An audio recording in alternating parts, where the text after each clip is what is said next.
Now I request our treasurer, Bodhisattva of India, Lama, to start the program.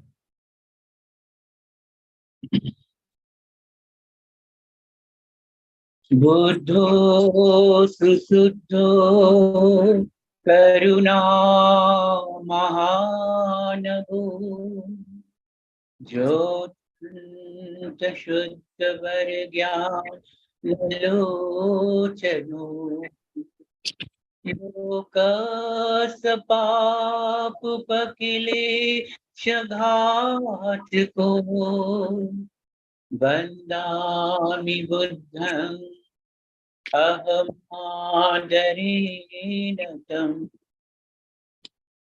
बुद्धं शरणं गच्छामि धम्मं शरणं गच्छामि संघं शरणं गच्छामि.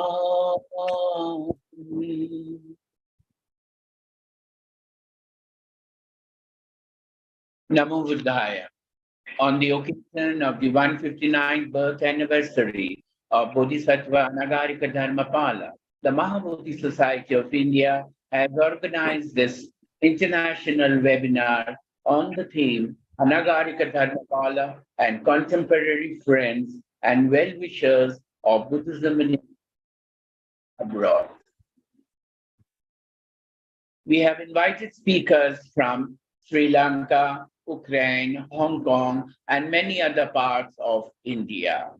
This webinar is presided over by our president, Dr. Mahendra Singh Ji from Lucknow, India, and conducted by Dr. Ujjwal Kumar from the Calcutta University, Kolkata. In this webinar, I would now invite Dr. Ujjwal Kumar to please welcome the distinguished and listeners attending this international webinar.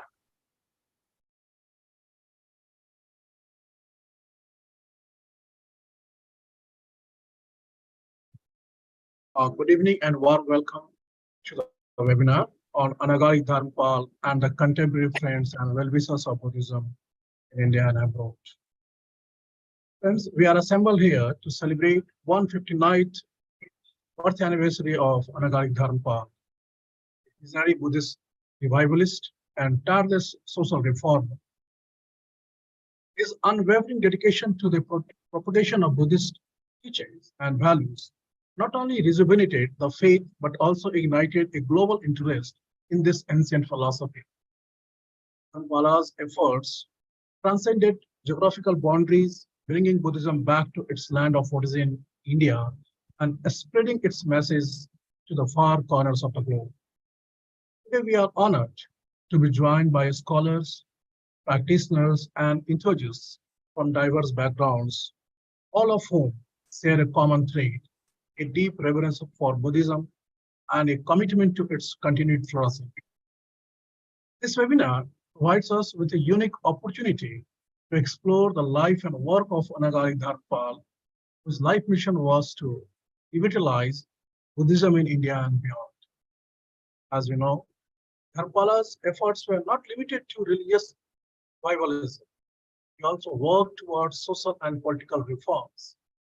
He emphasized the importance of education, empowerment, and cultural preservation for Buddhists in Sri Lanka and other countries. He was a strong advocate for the revival of Buddhism, original teachings, and practices, promoting Pali studies and the study of Buddhist scriptures. In his journey, Dharmapala had several contemporary scholars and figures who influenced and collaborated with him in his endeavors, like Colonel Henry Steele Olcott, Venerable Hikaduwe, Sri Sumangal Thera, Oitobate Gunananda Thera, Sri Edwin Arnold, Sir Rhys Davis, Paul Corras, Elizabeth Foster, Swami Vivekananda, and many more. In addition to these, we can also mention figures like G.P. Malasekar, Max Muller, Mahapandit Rahul Sankrityan, Kashyap.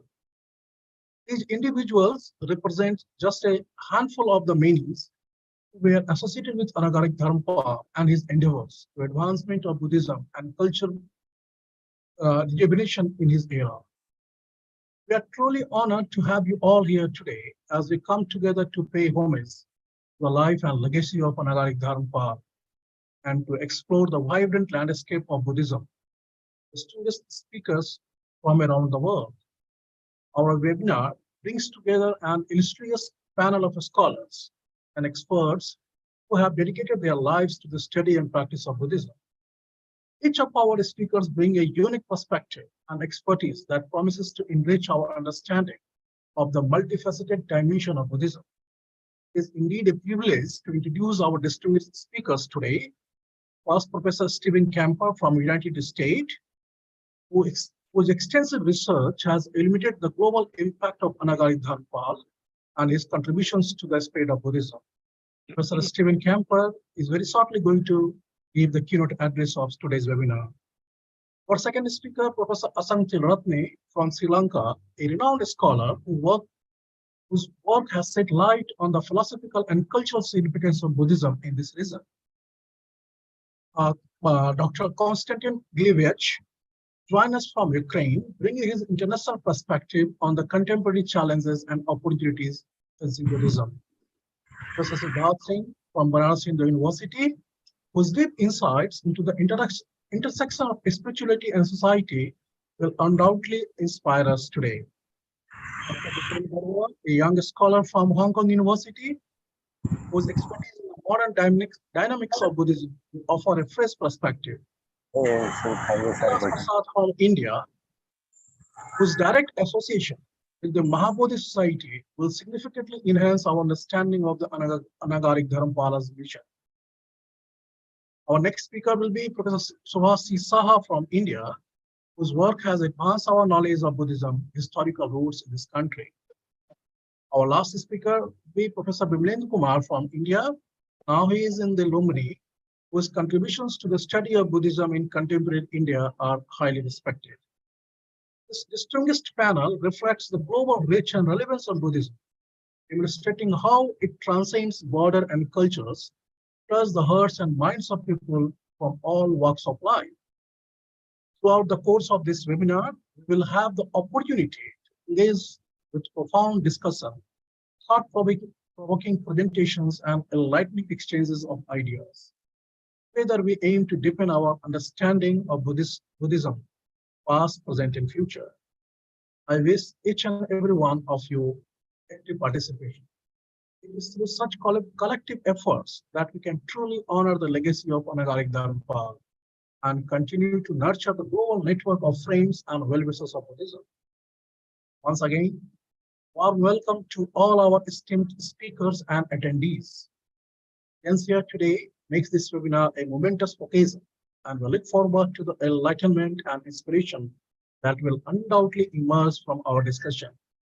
Apart from these few names of scholars, I would also like to welcome our distinguished President of the Mahabodhi Society of India and General Secretary of the Mahabodhi Society of India. Together we have with us Mr. Kiran Lamaji, Treasurer of Mahabodhi Society of India. Now, after this welcome address, I would like to request Professor Stephen Camper to deliver his keynote address. For that, let us allow me to introduce Professor Stephen Camper. Professor Stephen Camper is a Charles A. Dana Professor Emeritus at Betts College in Lewiston, Manning, USA. He began ethnographic field works in Sri Lanka in the late 1960s and has returned to Iceland many times, usually pursuing research involving Buddhism. He is the author of 3 important books. 1, The Presence of the Past. Number 2, Dying and Living. And number 3, Rescued from the Nation. One of the very important books on the life and work of Recently, Professor Stephen Camper is finishing up another book on Dharmapala with an emphasis on the creation of a world Buddhism by way of Dharmapala's long stay in Kolkata and sojourn in London. Now, on the behalf of Mahabodhi Society of India, I would like to request Professor Stephen Camper to give the keynote address of this webinar.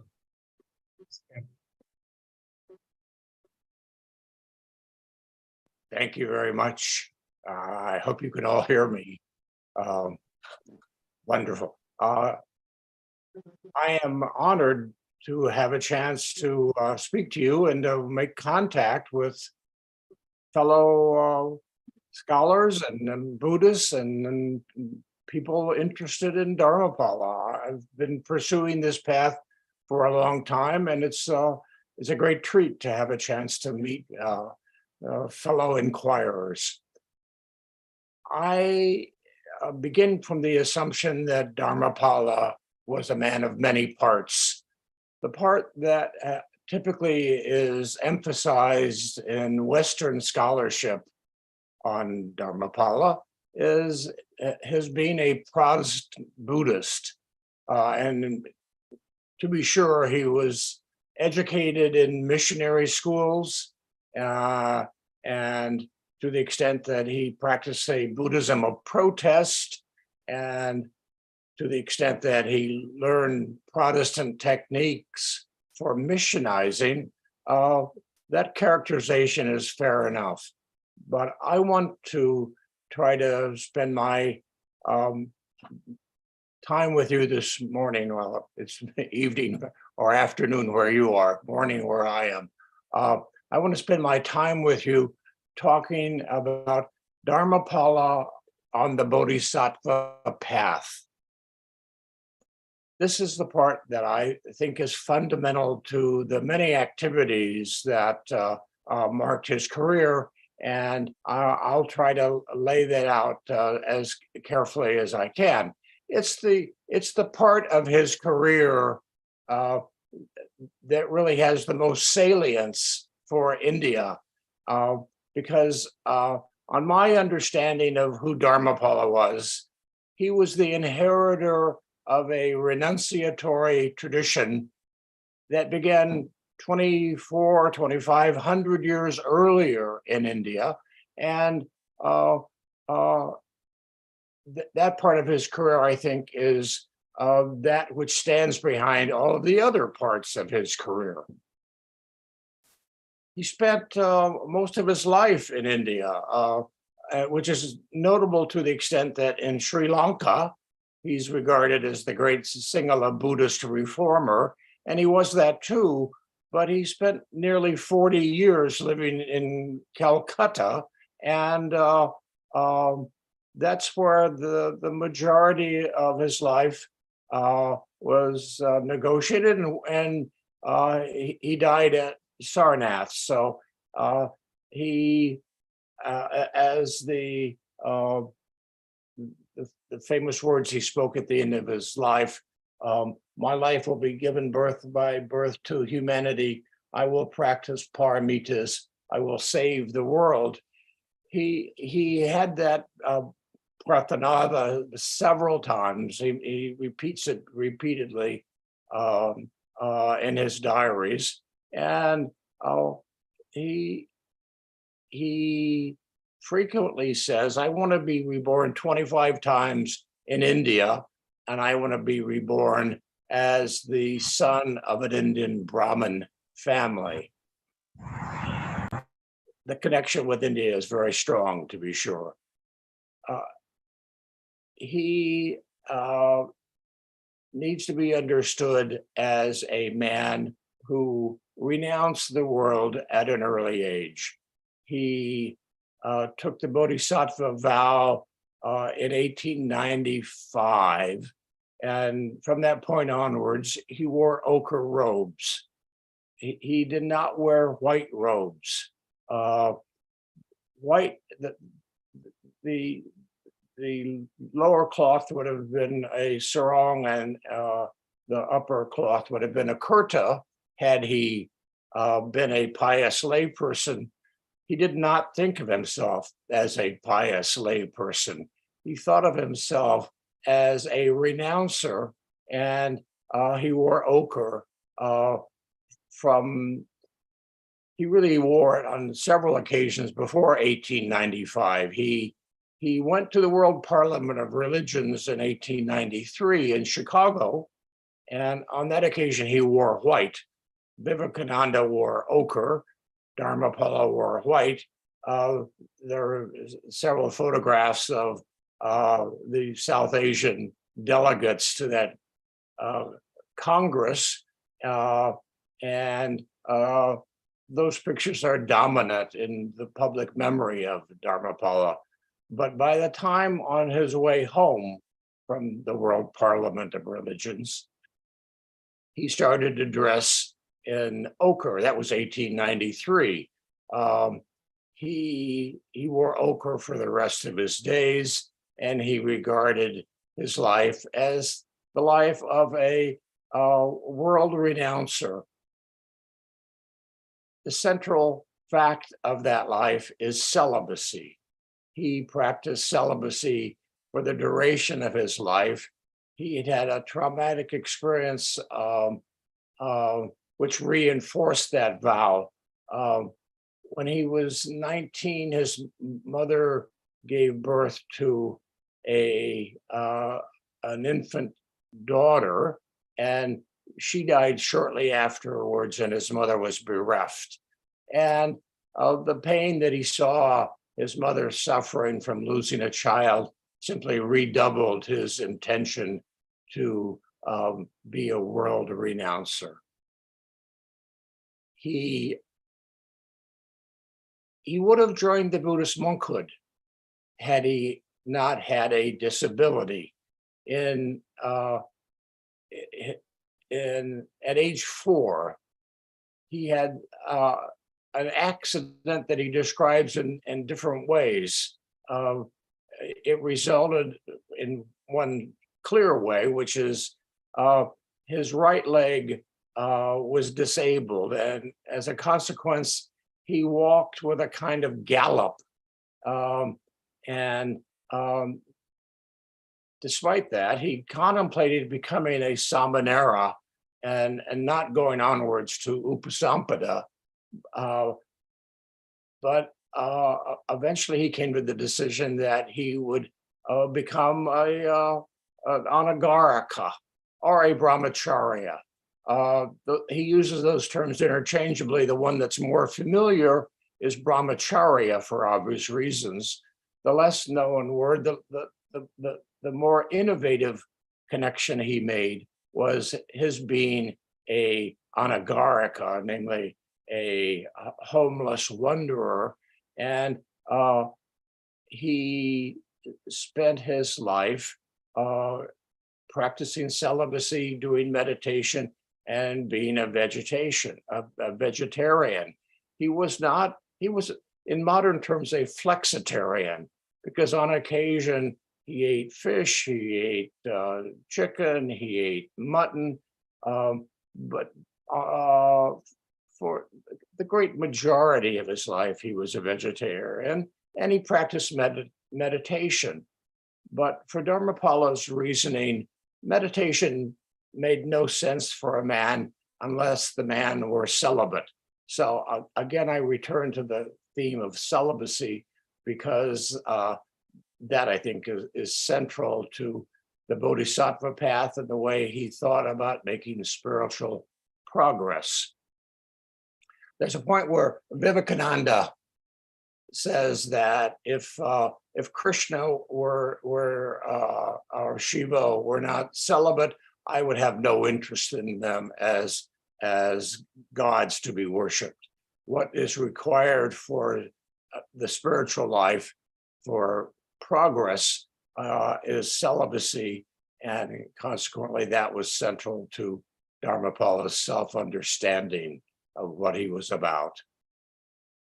He invented a new role, and he tried to gather people around him to also play out the Anagarika role. That did not work well. In the late 1890s, he gathered a few candidates around him, and they quickly disappeared. He thought of it again in the 1920s, and it never went anywhere.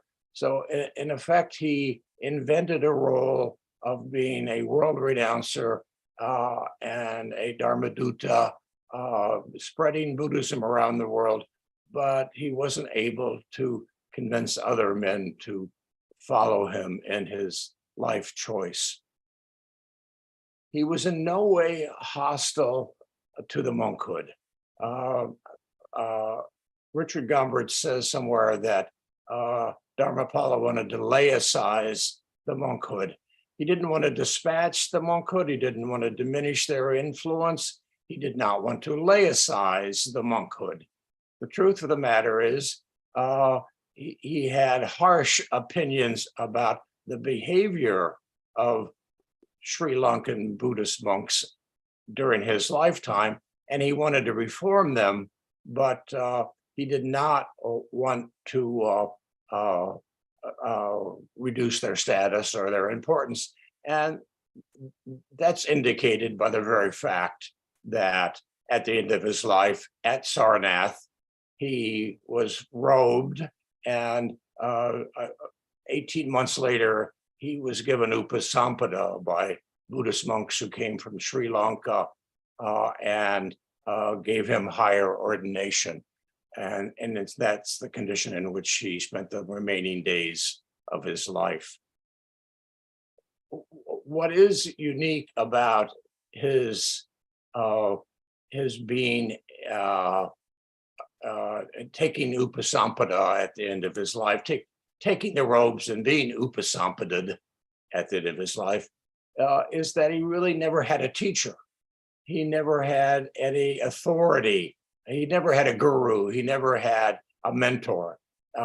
He practiced the life of a world renouncer without a community, and he practiced the life of a Buddhist monk without a teacher who, in the case of most young boys who take the robes in Sri Lanka, would be an authority figure and a disciplinarian.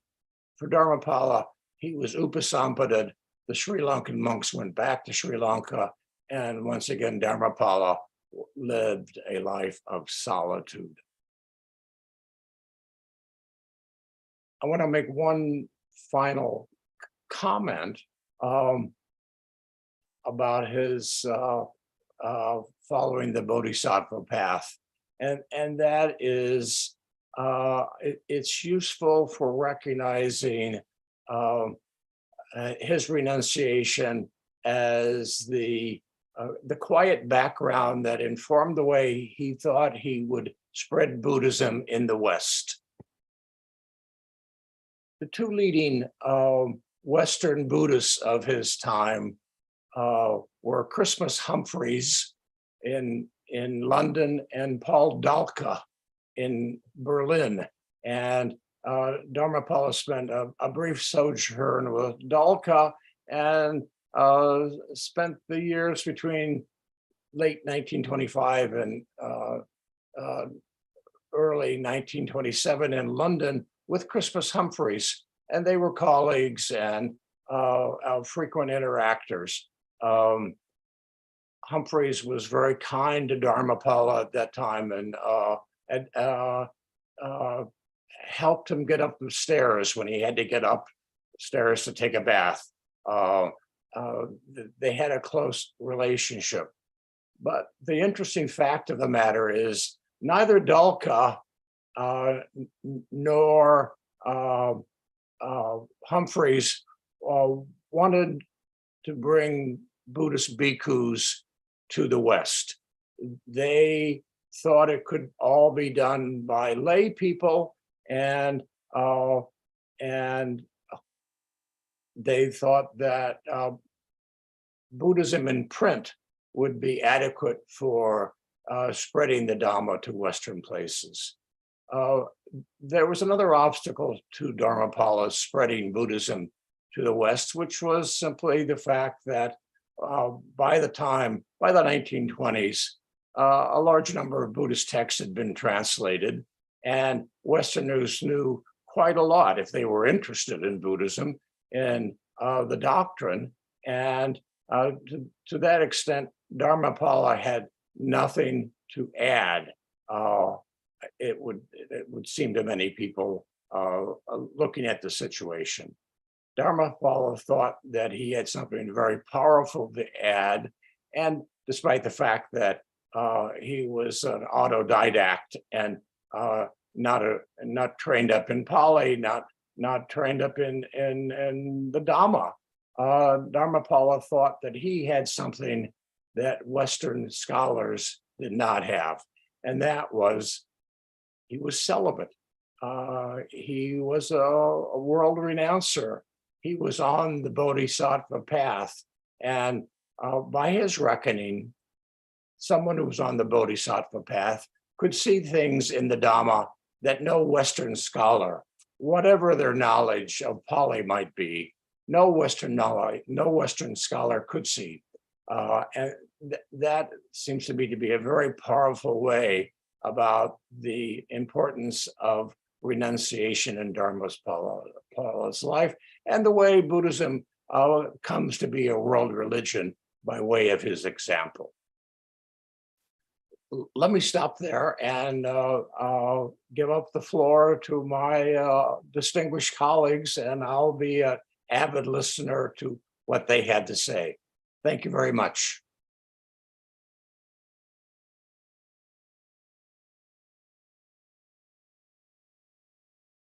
Thank you, Professor Stephen Camper, for this wonderful introduction and keynote address as the part of Bodhisattva of Dharmapala ji.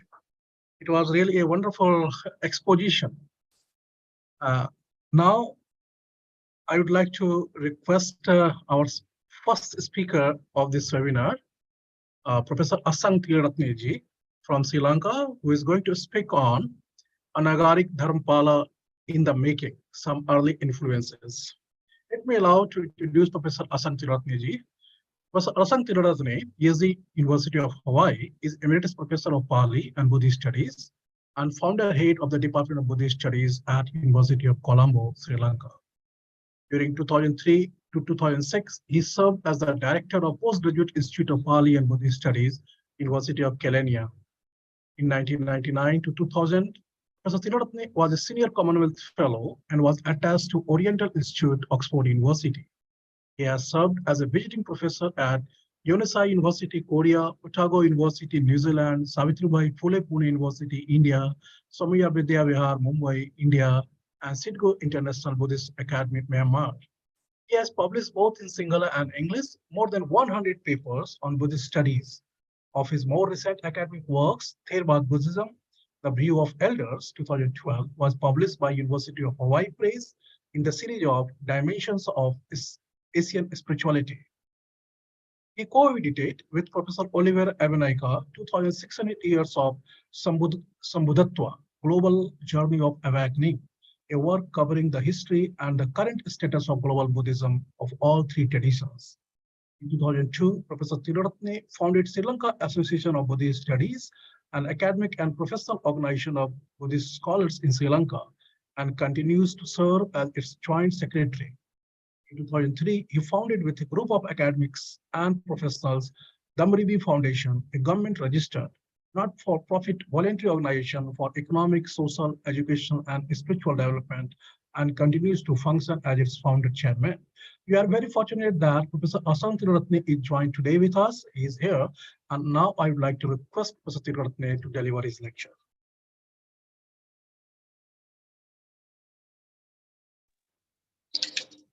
Thank you very much, Professor Ujjwal Kumar, for this very elaborate introduction. And, you know, it is always a burden on a speaker when you have this kind of very, very elaborate introduction, but I don't know how much I can live up to that anyway. Thank you so much. Very good evening to everybody from Sri Lanka.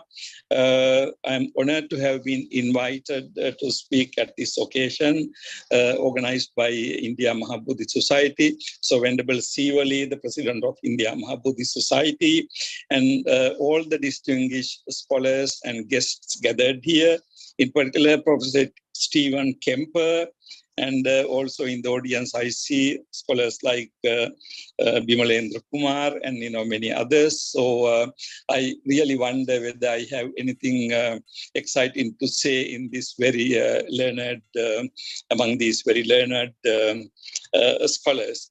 But having just listened to Professor Stephen Kemper, although this is a little bit of a digression, I can't help referring to my short article I wrote. Actually, it was published in the 150th birth anniversary commemorative volume, published by Center for Contemporary Indian Studies, University of Colombo. In that, I published a very short review that was in 2015. I wrote in the following words. Discussing the influence of Nagarjuna on the subsequent Indian Buddhism, T.R.V. Murthy remarked that, quote, philosophy never returns to its former placid state after the shock of a great philosopher, unquote. Kemper's latest book on Anagarika Dharmapala reminds me of this statement by Murthy because Kemper challenges quite forcefully all the major stakeholders of Dharmapala scholarship up to now. Kemper is so comprehensive and critical in the treatment of this subject matter that anyone writing on Dharmapala in future will not be able to bypass him. I just took liberty to read these words, which I wrote around 9 years ago, just to the publicly recognized Professor Stephen Kemper, who not only rescued Dharmapala from nation, but also rescued Dharmapala from the big, huge aura imposed on him. And Stephen Kemper articulated Dharmapala as a human being. Of course, we heard to him this evening that he was articulating Dharmapala's Bodhisattva career. Okay, let me get into my subject. Actually, what I'm trying to do within next 10-12 minutes is more of a historical thing. And when I call this short presentation Anagarika Dharmapala in the making, I was really looking at some of the major features of Anagarika Dharmapala and try to understand how do these things come. Now, when I refer to major features, in fact, I am referring to some of the very, very obvious, very clear characteristics and his behavior, like anti-colonialism and also his concern for Sinhala nation and Sinhala Buddhist nation, and also Buddhist culture. That's one of the prominent things, particularly when you look at locally at Dharmapala. And then his interest in Buddhism as a teaching, and also Buddhism as an organization. And particularly his global activism is centered around not only the Buddhist teaching. Actually, Dharmapala may not be recognized as a great Buddhist scholar, but he more as a reformer based on Buddhism, and also concerned about the organization of Buddhism, particularly established in London Buddhist Vihara and things like that. And then he had also, particularly I remember here, his very well-known speech at Chicago. Now, if you look at the text, you can see that although he went from this very small island to Chicago, at the very beginning of speech, he identifies himself as a global Buddhist. Now, this is something very, very important. And then he addresses all Buddhists in the world. So you can see that although he went from a very Theravada background, but in Chicago, he becomes a universal Buddhist. Of course, this also going in line with Professor Kemper's thesis on universalism of Dharmapala. So, and then also in his life, you can see his, industrious character, hard work, and also his attitude to wealth and how to use wealth. Now, some of these things very clearly you can attribute to, particularly to modernism, Christianity, Christian ethics, and, so on. So interesting question is, how all these things came together to make Don David Anagarika Dharmapala, making Anagarika Dharmapala. So let me trace few, footprints in this path, and then to try to understand. Now, for example, when you look at Dharmapala, we know that he was born, his parents were Don Karoli Seva Vitarana, and Mallika Dharmagunawardhana was the mother. Don Karoli Seva Vitarana was one of the leading businessmen during that time in Colombo. And, so he had a very rich, materially rich, at the same time, the home background of very industrial character and working hard, earning money. And then Mallika Dharmaguruvadana comes from another leading Buddhist family whose father donated the land for the Vidyodaya Pirivena. Now you can see that both from parents' side, mother's and father's side, how he connected to the Buddhist, the main, the Buddhist activism during that time. And then, interestingly, he received his education in Christian missionary schools. Now, this again is very interesting. I think his fluency in English came from that. His fluency in being very comfortable with, the Western European Christian literature and phraseology came from that. And it appears that he very sincerely and ardently studied Bible, although it was not what got supported at home, but he studied. But then his shock came at one time, I think in Corte school, when his teacher, about whom he had very high regards, one day came out with his gun and, shot at a bird. And Dharmapala couldn't really understand how come a person like a teacher, or how come anybody could do that. So that was the shocking experience. So on the one hand, Western language and culture, but at the same time, very powerful impression about Western way of life, and the things he criticized subsequently. And then another very big influence was Panadura debate, 1876, and then Migatuate Gunananda Thera was also he associated with him, and so that was another aspect where Buddhism was. When Buddhism was challenged, the locally Buddhist monks, how they responded to it.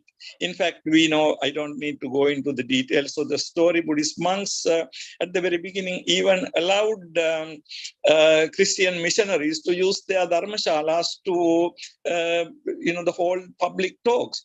Then only subsequently they gradually understood that these people have come to the country to replace them, replace Buddhism. Then only the Buddhist monks, I think, gradually, they became aware, and they became, they wanted to react.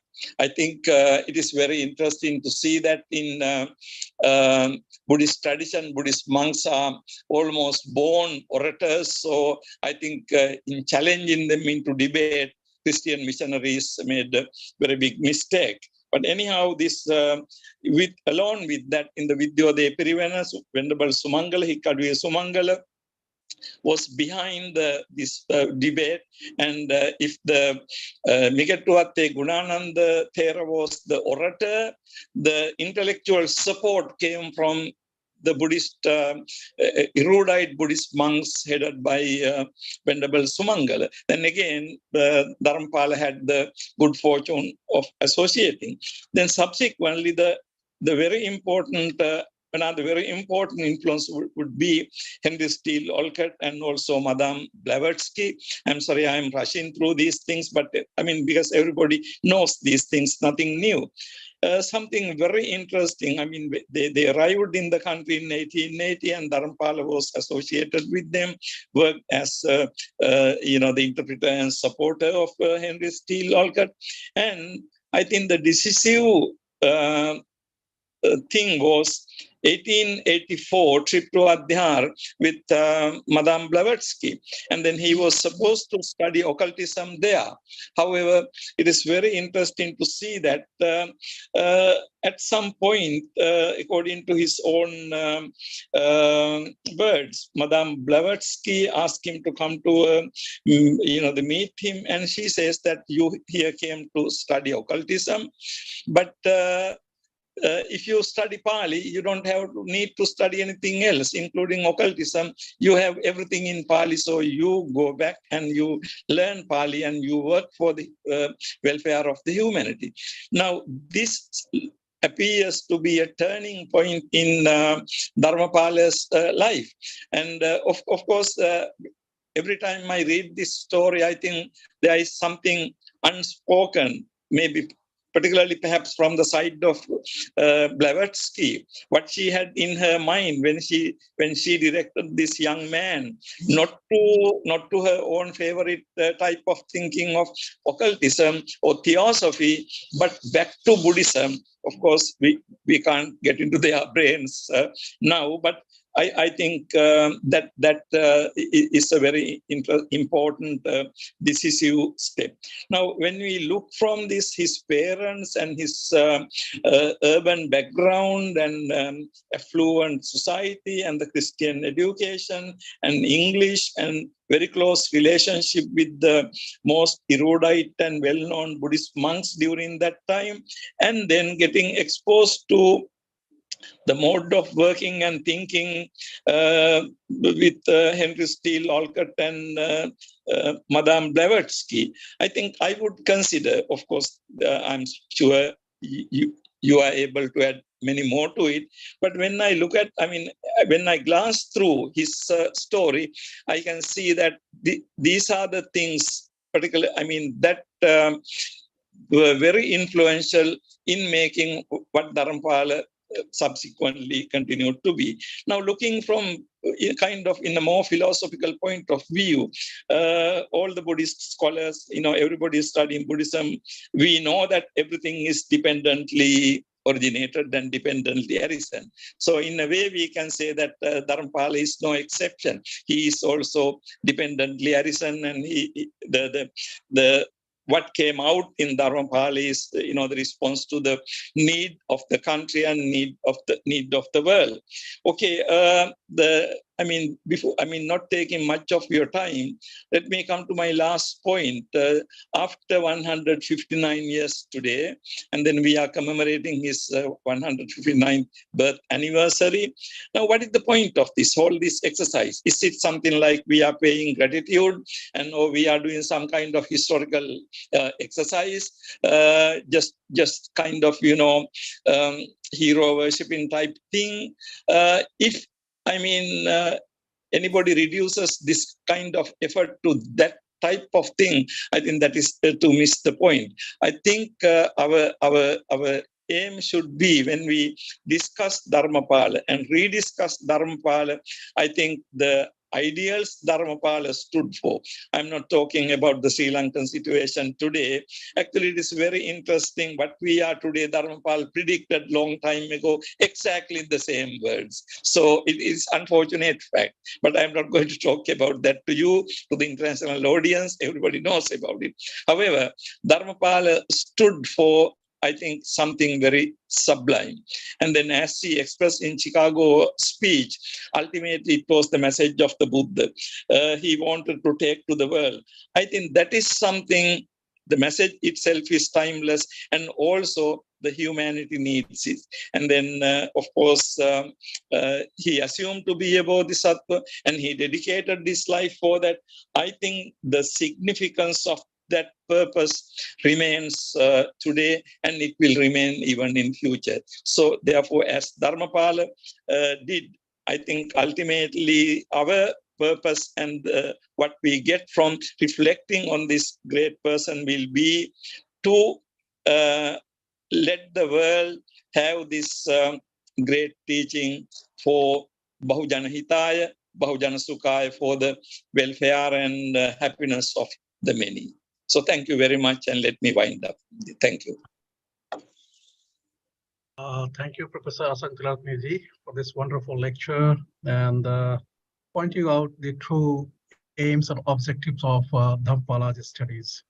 Why one should read Dharmapalas and for the what purpose. So once again, thank you, sir, for joining us. We have our next speaker from Ukraine, Dr. Professor Konstantin Gilievich. He is going to speak on Helena Blavatsky and Anagarika Dharmapala. Yes, thank you very much. It's very good. I will introduce you, Professor Konstantin, Okay, go ahead. To our august audience. Professor Konstantin is graduated from Odessa. I don't know this is my right pronunciation. Yeah, it's okay. Yes. From Ukraine in English literature, and from 2000 to 2005, he was researcher at Odessa Heritage House Museum, Ukraine. And presently he is the deputy director at Cultural Association, Rodi Center, and he is the author of a book, The Revival of Buddhism in Sri Lanka, Anagarika Dharmapala and Gunapala Piyasena Malasekara, in Russian language, along with Dr. Ekaterina Laikhova, he wrote this book. So on behalf of Bodhisattva of India, I welcome you, sir, to be here and present your, deliver your talk on Helena Blavatsky and Anagarika Dharmapala. Yes, thank you very much. It's very good afternoon to everybody. I'm honored to participate today in this event dedicated to the birthday anniversary of Bodhisattva Anagarika Dharmapala. I have some slides, so I would like, if you allow me, I would like to share the slides. I think you can share. Yes, yeah, right? I think I can share. Yeah. I think now you can see my slides. Is it right? Yeah, it's coming.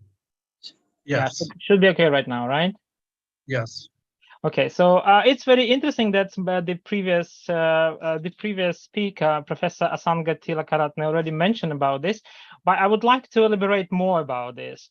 Because you know what, I've been reading different articles on Anagarika Dharmapala's life and heritage, and I couldn't help but notice that few authors pay enough attention to the role of Helena Blavatsky in his life.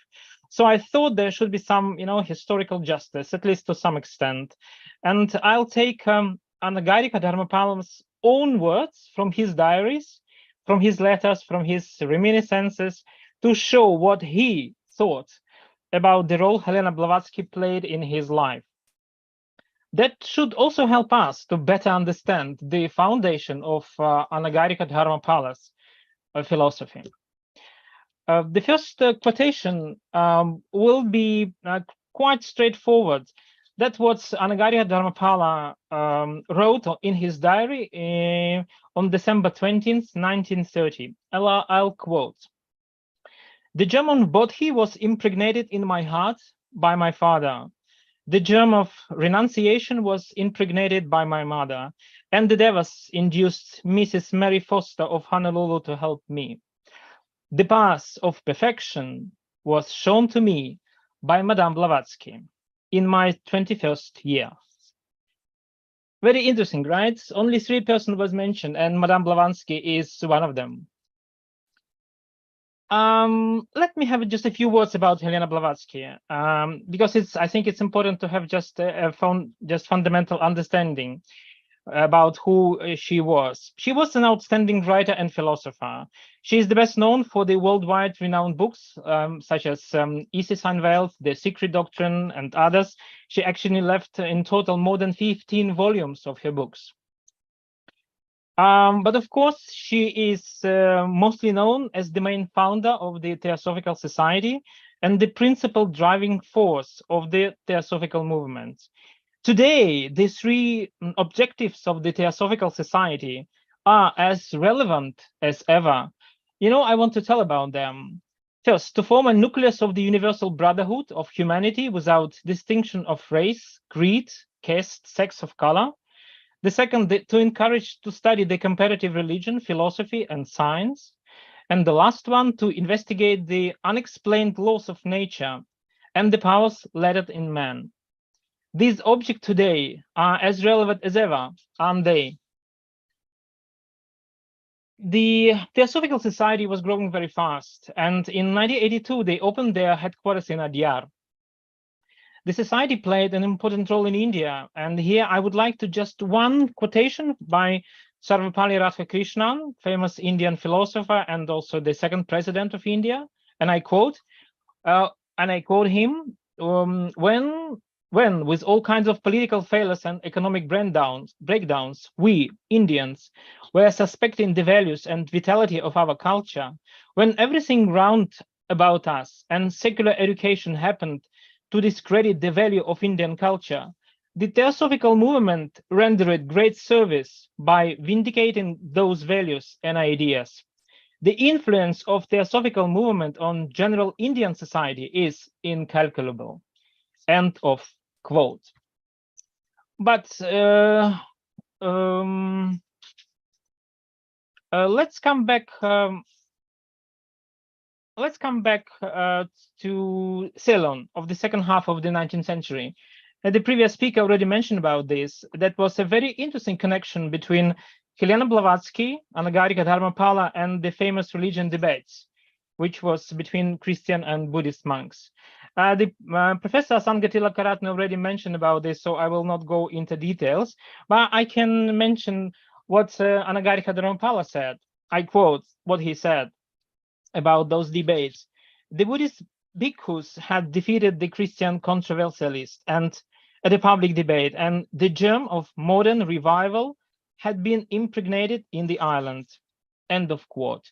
Sometime later, the founders of the Theosophical Society, Helena Blavatsky and the Colonel Alcott, heard about debate and wrote to the monks to inform them that they would travel to Ceylon to help with Buddhist cause in the interest of universal brotherhood.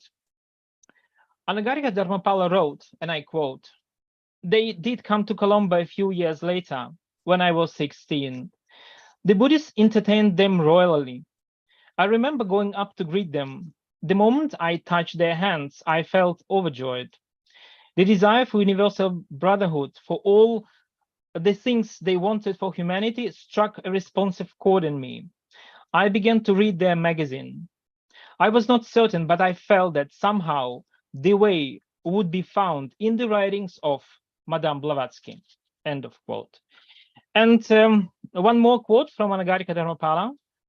"I wasn't a boy, but it gave me a thrill of joy to hear that there were arhats living in Tibet, and that Helena Blavatsky was in communication with some of them. I read the Theosophist from its first issue, and I made up my mind to dedicate my life to study of Arhat doctrine." End of quote.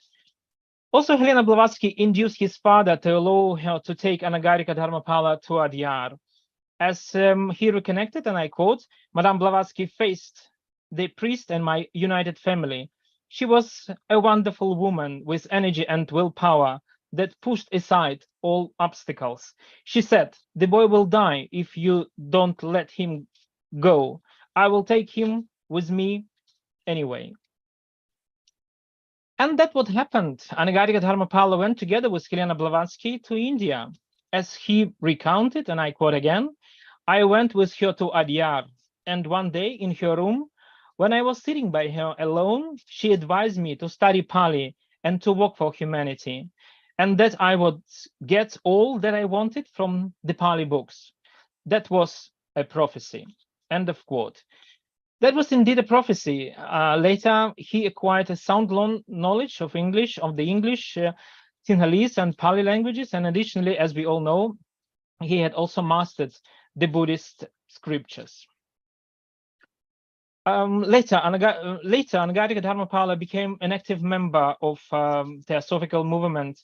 He joined the Theosophical Society in 1984, and he was also the general secretary of the Buddhist branch of the Theosophical Society, and he ran a Sinhalese newspaper and the Buddhist schools in Ceylon. Also, in 1888, he became the co-editor of Buddhist, the magazine of Buddhist Theosophical Society. Here's another quote from Anagarika Dharmapala about Helena Blavatsky. HPB, that's how many people called her at that time. HPB helped me much in my effort. Until the day of her departure from Adyar, HPB took care of me. She wrote to me to follow the light that is within me. I have strictly followed her advice, and I'm glad to testify to her wonderful powers of mystic illumination. End of quote. You know, I can continue to quote Anagarika Dharmapala, but I think it has become obvious that it is impossible to overestimate the enormous influence that Helena Blavatsky had on him. In 1924, the proceedings of Blavatsky Association were published. The chapter number 4 was the letter from Venerable Anagarika Dharmapala. He called his letter "My Association with HPB." I can only urge you to read the whole letter, and I will conclude my small talk with the quotation from it. Love to all living beings, small and great, the desire of renowned sensual pleasures that impede the progress in the realm of spirituality, and the strenuous efforts to meritorious deeds for the betterment of humanity, forgetting self, have been to me a kind of spiritual pabulum which I have partaken since I came in touch with the wonderful personality of HPB. End of quote. That's all from my part. Thank you very much for your attention. And again, I should say it's a great honor for me to be together with you today. So I'm back to you. Okay. Thank you for your nice presentation and highlighting the great companion of Anagarika Dharmapala in his days. Now, I request our next speaker, Professor Siddharth Singh ji, deliver his lecture. He's going to speak on Anagarika Dharmapala and Kosetsu Noshu, and unnoticed companionship. Let me allow to introduce Professor Singh. Almost he's my direct teacher, so I'm very happy to introduce you here, sir. Professor Singh is currently a professor in the Department of Pali and Buddhist Studies at Varanasi University, Varanasi, India. Professor Singh was the director of the Vivekananda Indian Cultural Center, Embassy of India, Tokyo, from 2018 to 2022, where he worked extensively to promote Indian culture in Japan and strengthen the India-Japan soft diplomatic relationship. He has also been the recipient of the Japan Foundation Fellowship Japan, Fulbright Senior Research Fellowship USA, and Vadrayan Vyas President Award India. Professor Singh has been visiting professor of Buddhist Studies and Indian Studies in Uppsala University, Sweden, Karlsland University, Sweden, and Hyderabad Central University, India too. He has published books, namely Sadhama Sangho, Jain Charita, Jain Bodh Dharma Sangeet, and Remembering the Legend Kosetsu Noshu. He has published more than 60 papers in Hindi, English, and Japanese, encompassing various aspects of Buddhism, and delivered lectures and presented several national and international papers on different occasions in India and countries like the USA, Japan, China, Sweden, Estonia, Thailand, Sri Lanka, Myanmar, Vietnam, etc. The Singh's major interest area is Pali and Sanskrit literature, Indian Buddhism, and applied aspects of Buddhism like peace and conflict resolution, dialogue, and gender issues. Now I'd like to request Professor Siddharth Singh to deliver his lecture on Anagarika Dharmapala and Kosetsu Notion and unnoticed contingency. Thanks, Dr. Ujjwal, for a very generous introduction. First of all, on this occasion, it is an honor for me to pay my homage to Bodhisattva Anagarika Dharmapala on his 159th birth anniversary. And it is the great opportunity for all of us to gather on this occasion to commemorate the contribution of Anagarika Dharmapala.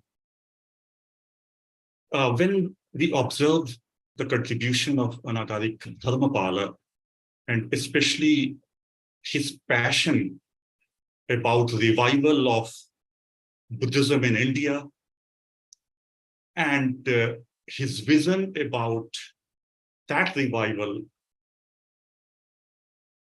by the help of Japan and Japanese Buddhist organization, then I'm reminded the similar kind of passion of Japanese scholar Nakamura Hajime, when he writes about India, that India is culturally the mother of Japan. In a very similar tone, Anagarika Dharmapala writes about Japan, that without Japan, Asia is a funeral house. So, Venerable Anagarika Dharmapala had great hope from Japan, and he initiated his journey of Japan with the vision that perhaps Japan could lead the entire Buddhist world to the mission of Anagarika Dharmapala for the revival of very pitiable Buddhist sites of India, which are in a very bad shape. And he started his journey of Japan first time in 1889, and then 1893, and then 1902. Totally, he visited Japan for 4 times. And I have mentioned why I have taken this title, Unnoticed, because when we discuss about the connection of Anagarika Dharmapala with Japan, or contribution of Anagarika Dharmapala at large, so we often miss a few names, like the US scholar mentioned about Madame Blavatsky. And I'm thankful to the book shared by Dr. Ujjwal, written by Professor Stephen Kemper. And in that book also, there's a chapter about Anagarika Dharmapala and Japan. Written, perhaps this book was written produced in 2015. And in that book also, in that chapter also, I carefully examined and found that the name of a great painter is missing, who has contributed immensely to the culture or tradition of Mahabodhi Society of India.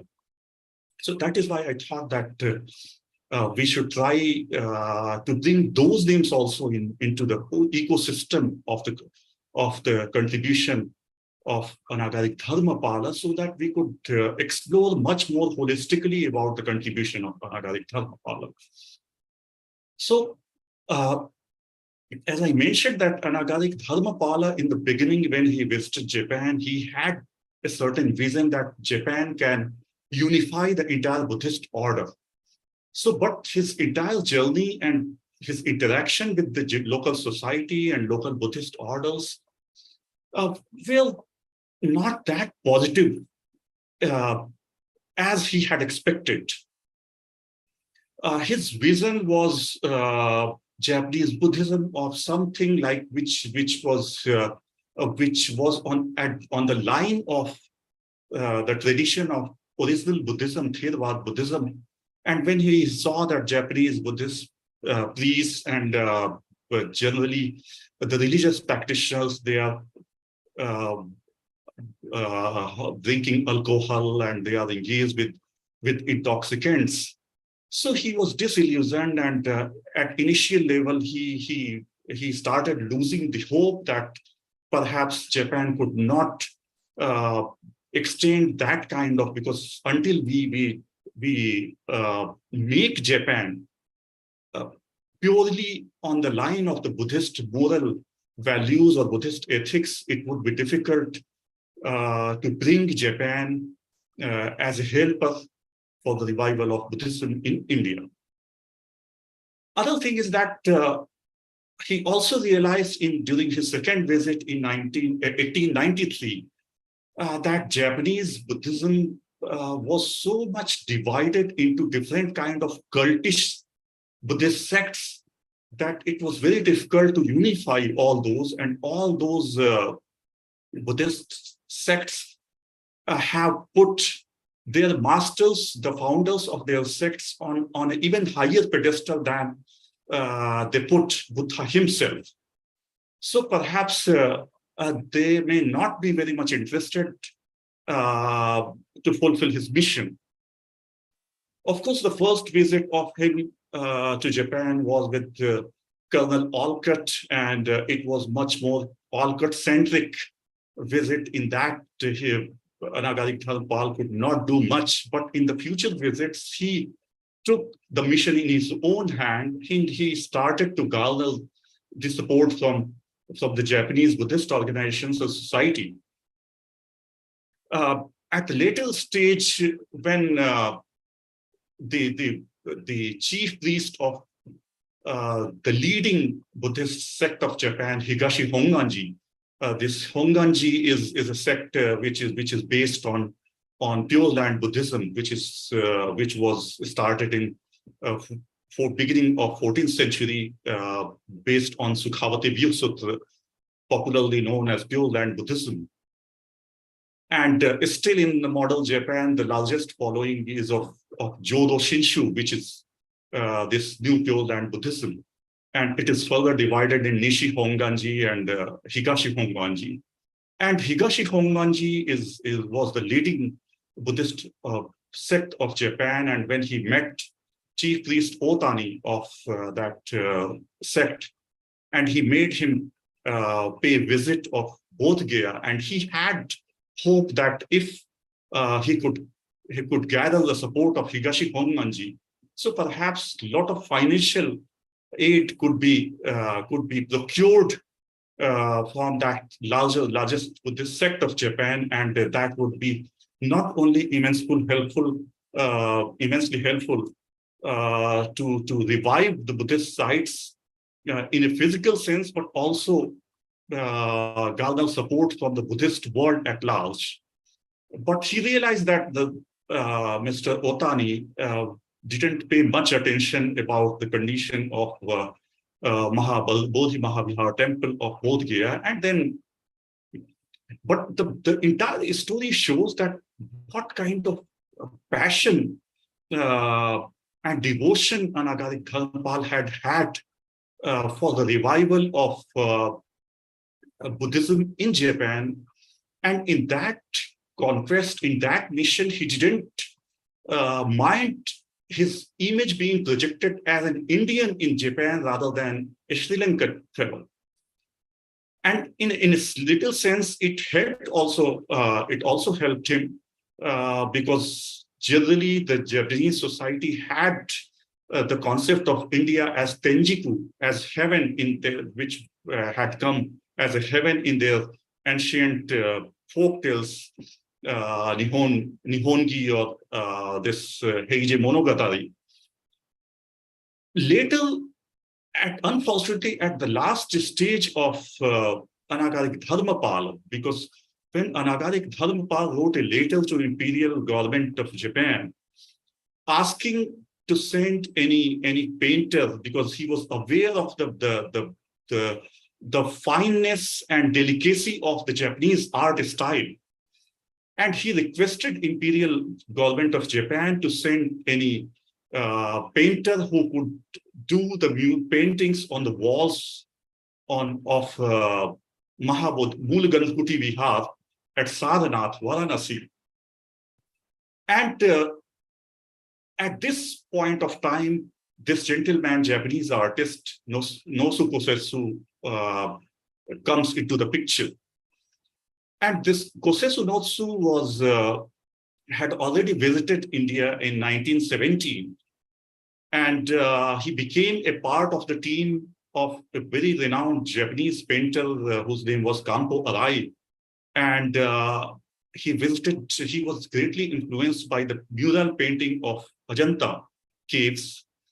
And he believed that in its spirit that the entire painting style and mural painting style has transmitted from Ajanta to Japan in some way. So he was indebted to Indian culture and Indian painting style for that objective.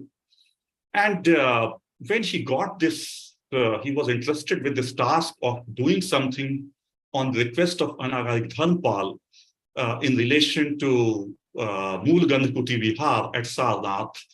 So he tried to understand the Indian psyche, Indian sensitivities, Indian cultural values, and in order to understand that, he visited Gurudev Rabindranath Tagore and a famous artist of that time based at Kolkata, Mukul Dey, who later became principal of the School of Arts in Kolkata, and other scholars like Suniti Kumar Chatterjee.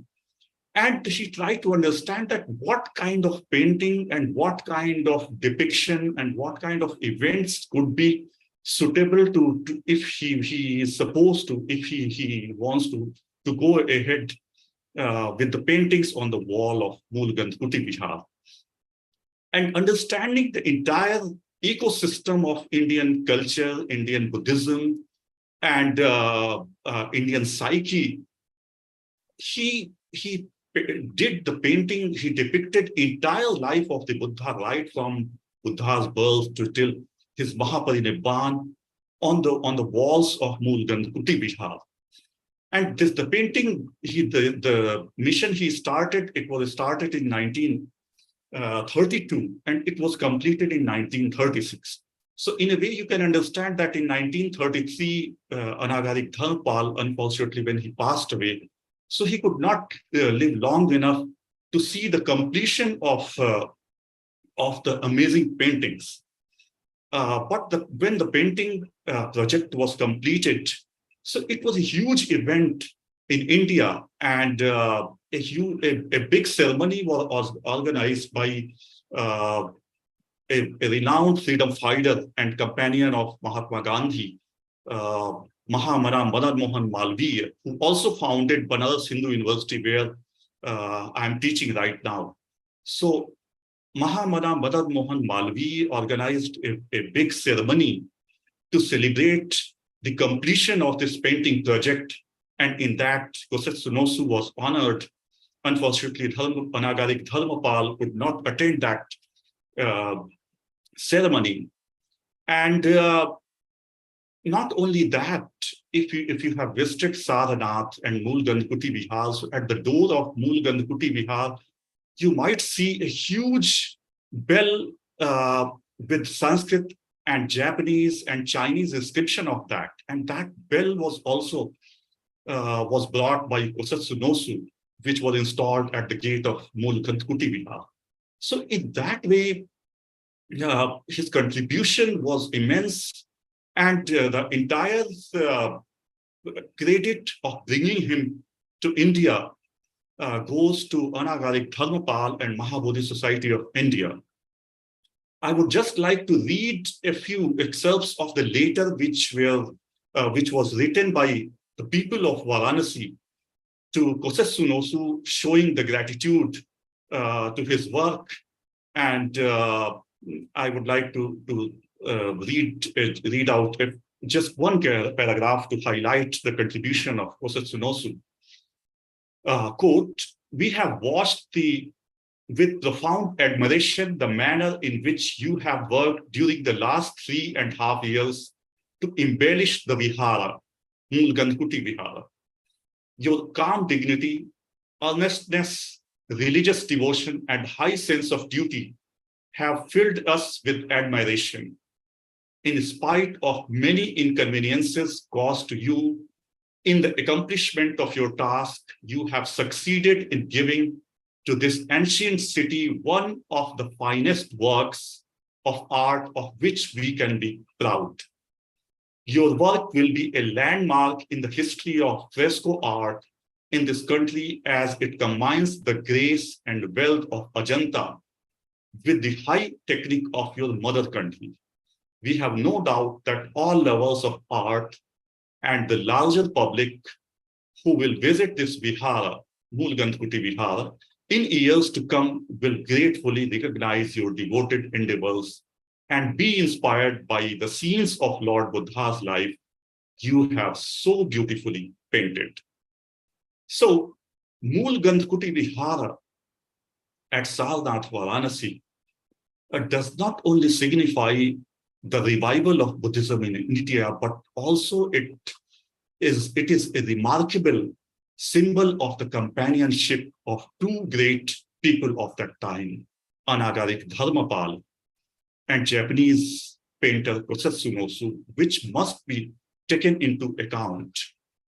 Well, recently, when I was director of Indian Cultural Center in Japan, and as a student of Buddhism or Buddhist studies in Japan, I was aware of the name of Kosetsu Nosu, but unfortunately in Indian academia as well as in Japanese academia, we hardly knew more than his name.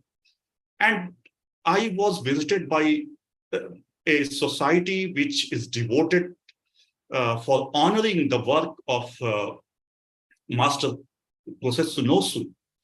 And I got this as an opportunity or a blessings of the Lord Buddha to extend my personal help or be help on behalf of Government of India, because more than after 80 years, now painting were getting eroded and situation was extremely bad of those paintings. And with the help of those curators, painting artists, during last 3 years, we could play a great role by the help of Venerable Sivali Thero, General Secretary of Mahabodhi Society. He hosted the artists, and during 3 phases of the paintings, all those paintings could be again preserved in a fine shape, because as you know that Kosetsu Nosu has mentioned in his writings that it was very difficult task for him to do the painting, because the climatic condition of India was totally different from Japan, and the painting material which he had brought from Japan were not able to survive the harsh weather of Varanasi. Despite that, he did, and he had anticipated that it could survive 100 years, but even before that, after 80 years, the painting started getting eroded. And it made Mahabodhi Society of India worried, as well as the disciples of Kosetsu Nosu of Japan also. And when they came to me and we started taking up this task, and we could, in 2022, this event in 2021 December, I'm sorry, this painting restoration project was completed. And after that, you can visit that the amazing texture and the delicacy and the subtleness of those paintings. You can see that it is revived now. So I'm grateful to those artists also on this occasion, the members of the society, for honoring Master Kosetsu Nosu, who contributed to the revival of preservations or restoration of those paintings of Master Kosetsu Nosu. And on this occasion, again, I would like to pay my sincere homage to Anagarika Dharmapala, and Master Kosetsu Nosu, and the request that the academia of the world, especially the academics who are devoted to highlight the contribution of Anagarika Dharmapala, they should also take the contribution of Master Kosetsu Nosu also into account, so that the totalistic picture of the contribution of these two great people be highlighted.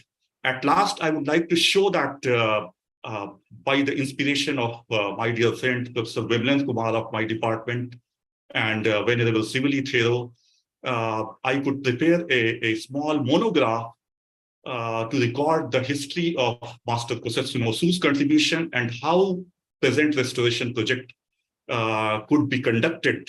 I prepared a monograph, and this is the copy of a monograph of, if someone of you might be interested. So you may contact Mahabodhi Society, because it is published from Mahabodhi Society of India. So with these words, I'm again grateful to Mahabodhi Society of India, Dr. Ujjwal Kumar, Venerable Sivali Thero, and all the members of organizing committee for having me on board, for giving me this opportunity. Thanks a lot for your kind wishes. Namaste to all of you. Thank you, sir, for this wonderful exposition and introducing us a wonderful companion of Anagarika Dharmapala, Master Kosetsu Noshu. Now we are going ahead, and would like to invite a very young scholar from the University of Hong Kong, Dr. Dipen Barua. He is going to speak on Anagarika Dharmapala and his approach to engaged Buddhism. Dr. Dipen Barua is currently a lecturer at the Center for Buddhist Studies at the University of Hong Kong. He holds a rich academic background, including a PhD in Buddhist Studies and MPhil from the same institutions, where he was nominated for the Best MPhil Thesis Award and recognized as an outstanding research student. Additionally, he has earned a Certificate of Teaching and Learning in Higher Education in 2015 and a Major of Buddhist Studies with distinction in 2013, both from the University of Hong Kong. His academic journey also includes a Master of Arts with an outstanding distinction in 2012 from the Department of Pali at Savitribai Phule Pune University in India, and he began his academic pursuits with a Bachelor of Arts with first honors from the University of Calcutta, India. Dr. Barua has made significant contributions to the field of Buddhist studies, with authorship of a book and numerous published articles in Bengali and English, covering topics such as women's issues, Buddhism in South and Southeast Asia, and cultural heritage. On behalf of Mahabodhi Society of India, I welcome Dr. Dipen Barua ji to present his paper.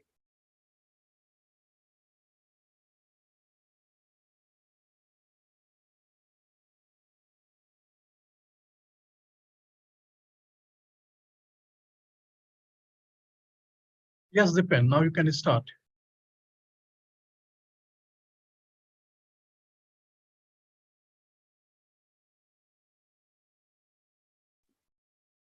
Hello, sir. My voice. Yeah, Yes. your voice is coming, and we can see your slide also. All right. go. Thank you. Thank you, Professor, my teacher, Ujjwal Kumar, for introducing me here in this big platform. And greetings to everyone from the University of Hong Kong. And I'm sorry that I could not join this event from the beginning. I just finished my lecture here, though it is Sunday. I did have a lecture and I just finished it just 10 to 15 minutes before. So let's begin my talk on Anagarika Dharmapala and his approach to engage Buddhism. And I recently published a short article on the Bodhisattva Global, a Hong Kong-based website about Anagarika Dharmapala. It was because suddenly I had a mind to write something about him when I saw that it is his anniversary here as we are meeting today. So I proposed this article to Bodhisattva Global editors, one of my friends there, and he suddenly said that, okay, why not? You go ahead with that. Then I published it and it is available. If anyone would like to know more about my writing about him, You can just search on Google. It's Anagarika Dharmapala, Buddhist revivalist, global missionary, and Sinhalese nationalist. This is the title. And I know Anagarika Dharmapala when I was in India, though I never met him. Of course, yeah, I'm very young. I am just 35 years old. So obviously, it's true that we did not have a kind of contact or connection, but somehow I met him in India, particularly in the Mahabodhi Society of India, not physically, but I experienced his presence that by looking at his statue, the established the building and other monuments as well while I was doing my bachelor there. That time I was historian at the Bengal Buddhist Association, and I got to know Anagarika Dharmapala through that association, because Bengal Buddhist Association also has paid tribute to Anagarika Dharmapala by publishing a number of articles and books on him. And also, as you know, that Venerable Kripasharana from Chittagong, from Bangladesh in today's time, from where I also belong. And while I was also studying about Venerable Kripasharana, I got to know Anagarika Dharmapala as well. So that's a kind of long connection of Anagarika Dharmapala and myself through a number of writings. So as you see here, everybody is aware that this Anagarika Dharmapala established the Mahabodhi Society of India in 1891. So this organization is one of the greatest organization in India, which tremendously contributed for the revival of Buddhism. So and that way actually Anagarika Dharmapala is his memory or his presence is available in India and all over the world. So as you see, Anagarika Dharmapala was a student while he was doing his primary and secondary education in a Christian school. By that time, actually, he left the school because he was not satisfied with the Christian thought and Christian, because that time students who had studied in Christian schools, I think many of you were aware that they had to study Christianity as well, or some of them even converted to Christianity. But since his childhood, and Anagarika Dharmapala had strong faith in Buddhism, so because of that, he left his secondary school. Then it was because he was highly influenced by two masters, and one is Venerable Sri Gunananda Thera, and the other is Venerable Sri Sumangala Thera. These two well-known Buddhist masters actually highly influenced him, and because of that, he left his school and he joined in many of the Buddhist organizations. Simultaneously, I will introduce them. And Dharmapala started writing articles for the Saraswati Sanda Resa, a weekly paper, and this was the first of many writing positions he would hold over the course of his life. Later, he took over the full operation of the paper, producing, publishing, and delivering it twice weekly. And in 1888, he founded the Buddhist and English language newspaper. He utilized both papers to inform the Sinhalese and English-speaking population of his views on the Buddhist revival and Sinhalese nationalism. And Anagarika Dharmapala, I just saw a speaker that talked about this Conlan, Henry Steele, Olcott, and Blavatsky here. I'm sorry, maybe my pronunciation is not that correct. So because of these two people, Anagarika Dharmapala started the movement, a kind of modern movement of Buddhism. And as you see here, these two scholars came to Sri Lanka for learning Buddhism, and later they became Buddhist even. So Anagarika Dharmapala was the friend of them, and together they started propagating Buddhism. So why I choose this Anagarika Dharmapala's Engaged Buddhist movement particularly started with the association of these two scholars, because Anagarika Dharmapala is from Asia, and these two scholars is from Western countries. So when they met each other, they did have some kind of, modern thinking. So that way, actually, they started some kind of new approach, which is quite applicable for modern society. And as we know that many of you might be aware that engaged Buddhism, so-called engaged Buddhism, the coin of engaged Buddhism was mostly introduced by Venerable Thich Nhat Hanh, a Jain master of from Vietnam. But many scholars in today's time try to give a kind of, they try to recognize that this kind of engaged Buddhism started with Anagarika Dharmapala, okay? So as they said that, you can see here, a scholar, Queen's Christopher, who has composed a number of books and articles, and I have read one of the articles he wrote about Anagarika Dharmapala, and he says that beginning of these reforms in 1880, the year American Henry Steele Olcott arrived in Sri Lanka, this engaged Buddhist movement actually started, particularly in Sri Lanka. Olcott and Dharmapala created an inclusive interpretation of Buddhism that merged Eastern and Western ideas and has come to be known as modern Buddhism, all right? And I quote here some of the things. This is a long quotation. I just a little bit highlight some points. And according to Quinn, contemporary engaged Buddhism began to take shape in the late 19th century revival of Buddhism in Sri Lanka. And particularly in its two principal figures, one is Olcott and the other one is Anagarika Dharmapala, that we first recognize the spirit and substance of the religious activism we call socially engaged Buddhism. And it is only in this context that we first met the missing ingredient, in effect, the primary explanation of the appearance of socially engaged Buddhism in its contemporary form of following the arrival of this Olcott and Madame Blavatsky in Ceylon on May 17, 1880, even. He has given the exact date. This ingredient is the influence of European and American religions and political thought, okay, and on the evolution of modern Buddhism.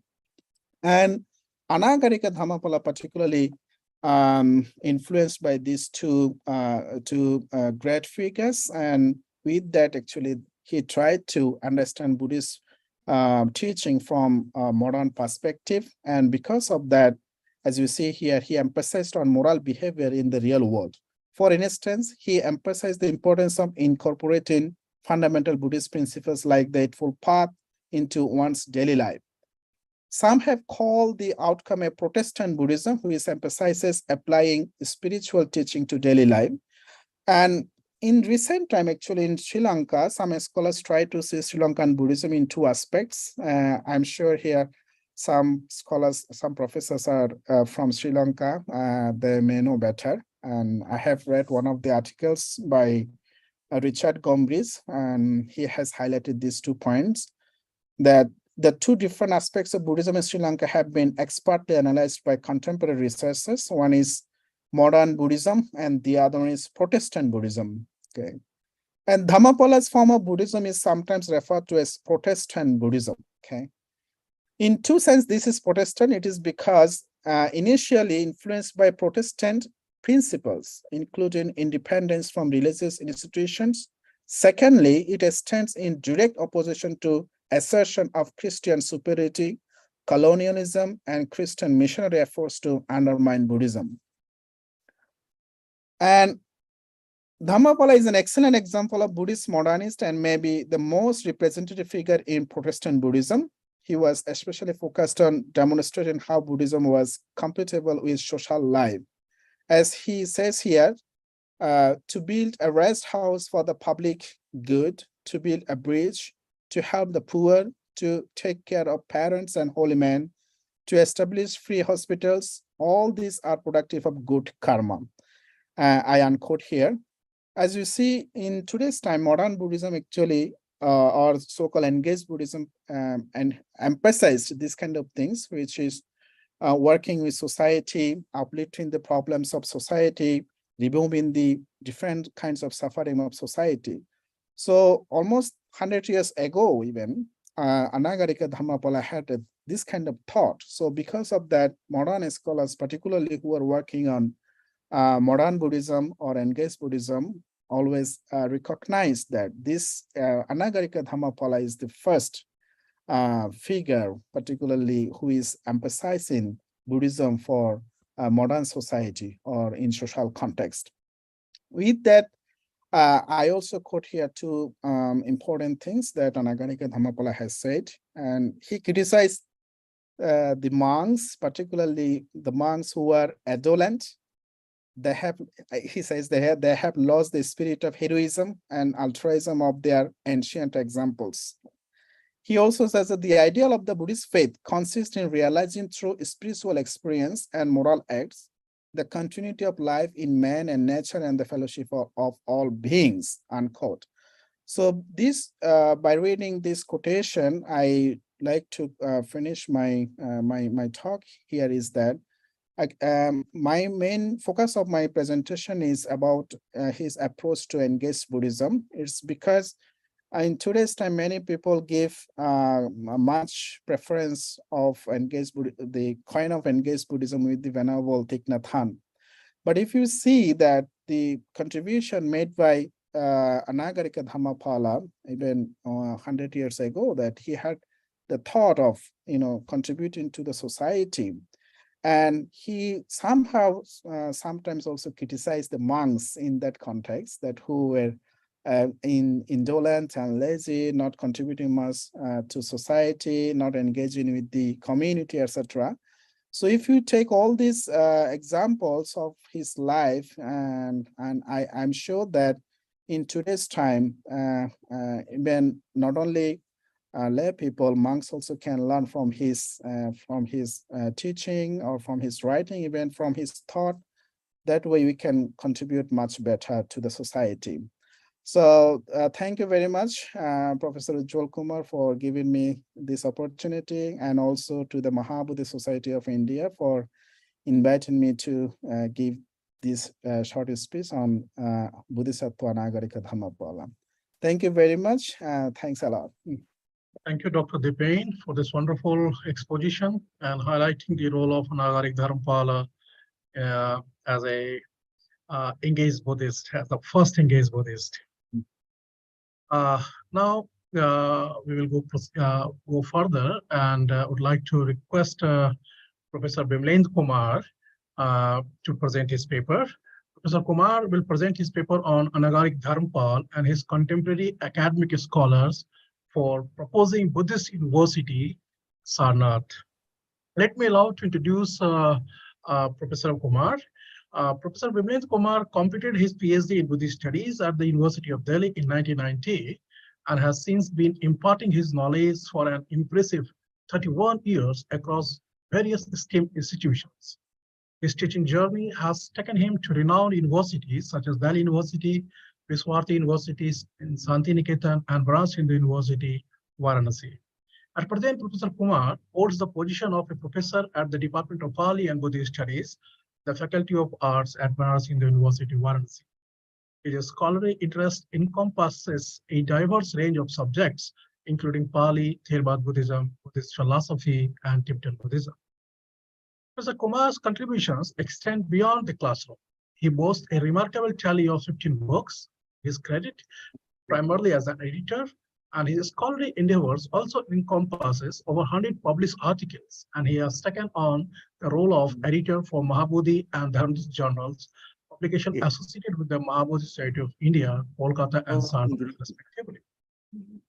Actively engaged in the academic discourse, Professor Kumar has participated in various national and international seminars, workshops, and conferences. In recognition of his outstanding contribution to the field of Pali studies, Professor Kumar received the prestigious Visesh Puruskar in 2016 for his work on the text Bhesaj Manjusha from the Uttar Pradesh Sanskrit Academy in Lucknow, Uttar Pradesh. Currently, Professor Kumar is ICCR Professor of Ambedkar Chair at Lumni Buddhist University, Nepal. Now I'd like to request once again to Professor Bimlendra Kumar to deliver his lecture on Anagarika Dharmapala and his contemporary academic scholars for proposing Buddhist University, Sarnath.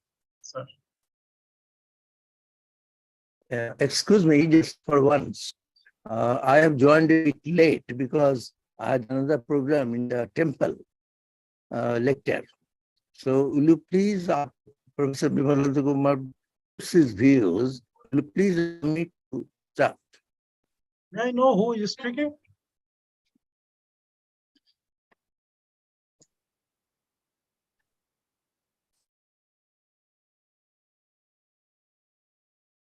Hello.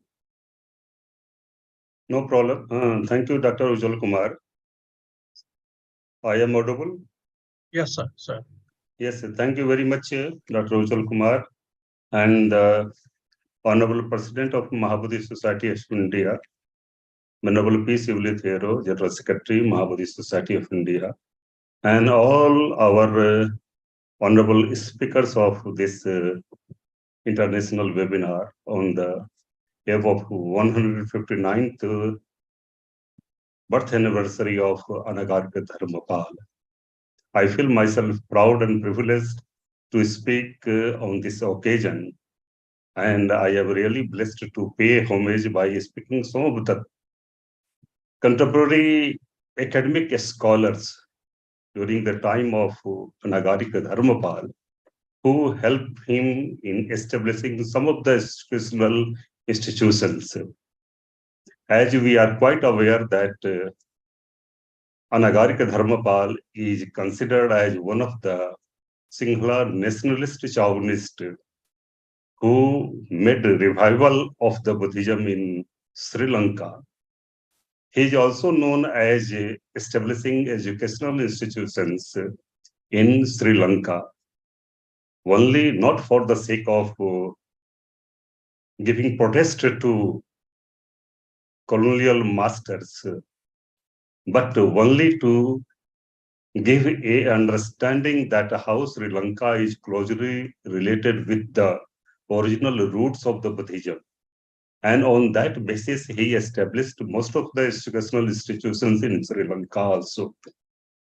In India, our Anagarika Dharmapala is considered as one of the great revivalists of modern India, modern Buddhism also. And I am confining myself to the third decade of the 20th century, when he was planning to establish or to start Mulgandkuti Bihar at Sarnath. At the same time, he was also planning to establish an international Buddhist university at Sarnath also. The last wish of establishing International Buddhist University at Sarnath, which was not fulfilled in during his time also and after his parinirvan or death. But I will discuss that how he was having a passion to institute an international Buddhist institute at Sarnath. And before that, we are coming at Kolkata, headquarters of Mahabodhi Society of India, when he organized Bodhi Jayanti, and where Professor B.M. Barua was invited as a chief speaker, and Professor Asutosh Mukherjee was made president of that Bodhi Jayanti session. And that program, Nagarika Dharmapala proposed the structure of International Buddhist University in that meeting. That was discussed later on also, and Professor Asutosh Mukherjee also considered that this International Buddhist University be established at Sarnath, which is the place where Buddha gave first sermon to the 5 bhikkhus or the monks. Now from there, when he started in 1926 to establish Mulgandkuti Bihar, he also made a proposal to establish the International Buddhist University at there. Previously, he was having a plan that how a Buddhist research college can be instituted, where the 50 monks can take admissions in that institute, and how they can be prepared to disseminate the teachings of the Buddha where there is no land of the Buddhism. So that was the main vision, and that was the passion of our Anagarika Dharmapala to establish that institute also. He started this proposal also, and he requested Asutosh Mukherjee to give all supports here. Asutosh Mukherjee happily agreed, and he said that when the university is being established, he will accept the proposal as a vice chancellor, but he made a conditions that Anagarik Dharmapal be appointed as a registrar of that university. That is written in our Mahabodhi journal, the issues of the third decade of our 20th century. I will give you some of the examples that how he was there. And from there it started, and we are aware that in the 1926th or 27th, Anagarik Dharmapal fell ill, and he was not able to see all the development. But he devoted that how this research college can be started there. And he was having a plan that on the basis of Nalanda Mahavihar, this Buddhist research college be established at Saranath. And this report is available in our Mahabodhi issue of December 1922. And there is a detailed description of that which has been given. Again, this Mahabodhi society was having great vision that how it can be started there. Then there were 8 monks who were sent from Sri Lanka to start this research college at Saranath. And there was a person, H. Sasan Sri, who was appointed principal of that Buddhist college, research college at Saranath. All are recorded in the journals of our previous issues of Mahabodhi journal also.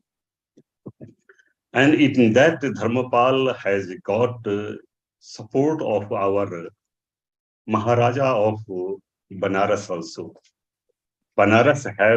Maharaja also happily agreed to establish that international research Buddhist college at Saranath.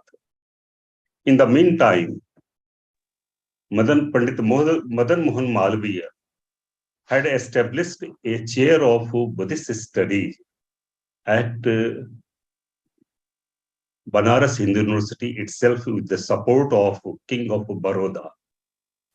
That is recorded in our registrar office, that how ₹50 on that was the salary of that research professors at that time, and it was advertised also.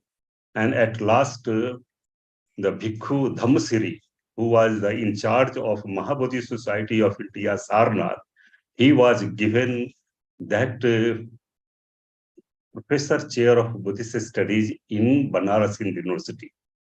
That is recorded in our Mahabodhi previous issue journal also, as well as in our records of registrar office of Banaras Hindu University. Anyhow, it was not continued for a long time. And how this, our Anagarika Dharmapal, who had a great contacts with and he was a great in making contacts with all the persons of at the international arena, as well as arena of our here also in India. So he was making contacts with the Pandit Madan Mohan Malviya, and Madan Mohan Malviya also gave support to establishment of International Buddhist College at Sarnath. And he promised that he will talk with Maharaja of Baroda to give fund for the establishment of International Buddhist College at Sarnath. And that was started. And Madan Mohan Malviya was taking interest that how this can be started. In the meantime, there is a parinirvan of Anagarika Dharmapala in 1933 on 20th April. And for some time, it was kept in abeyance also. And the work which was not started.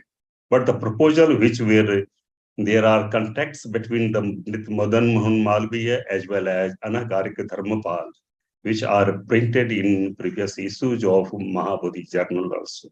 Anyone can see and how he has got the support of Rabindranath Tagore and Tao Singh Kao of our Myanmar, Burma at that time also, for the establishment of International Buddhist University or International Buddhist Research College.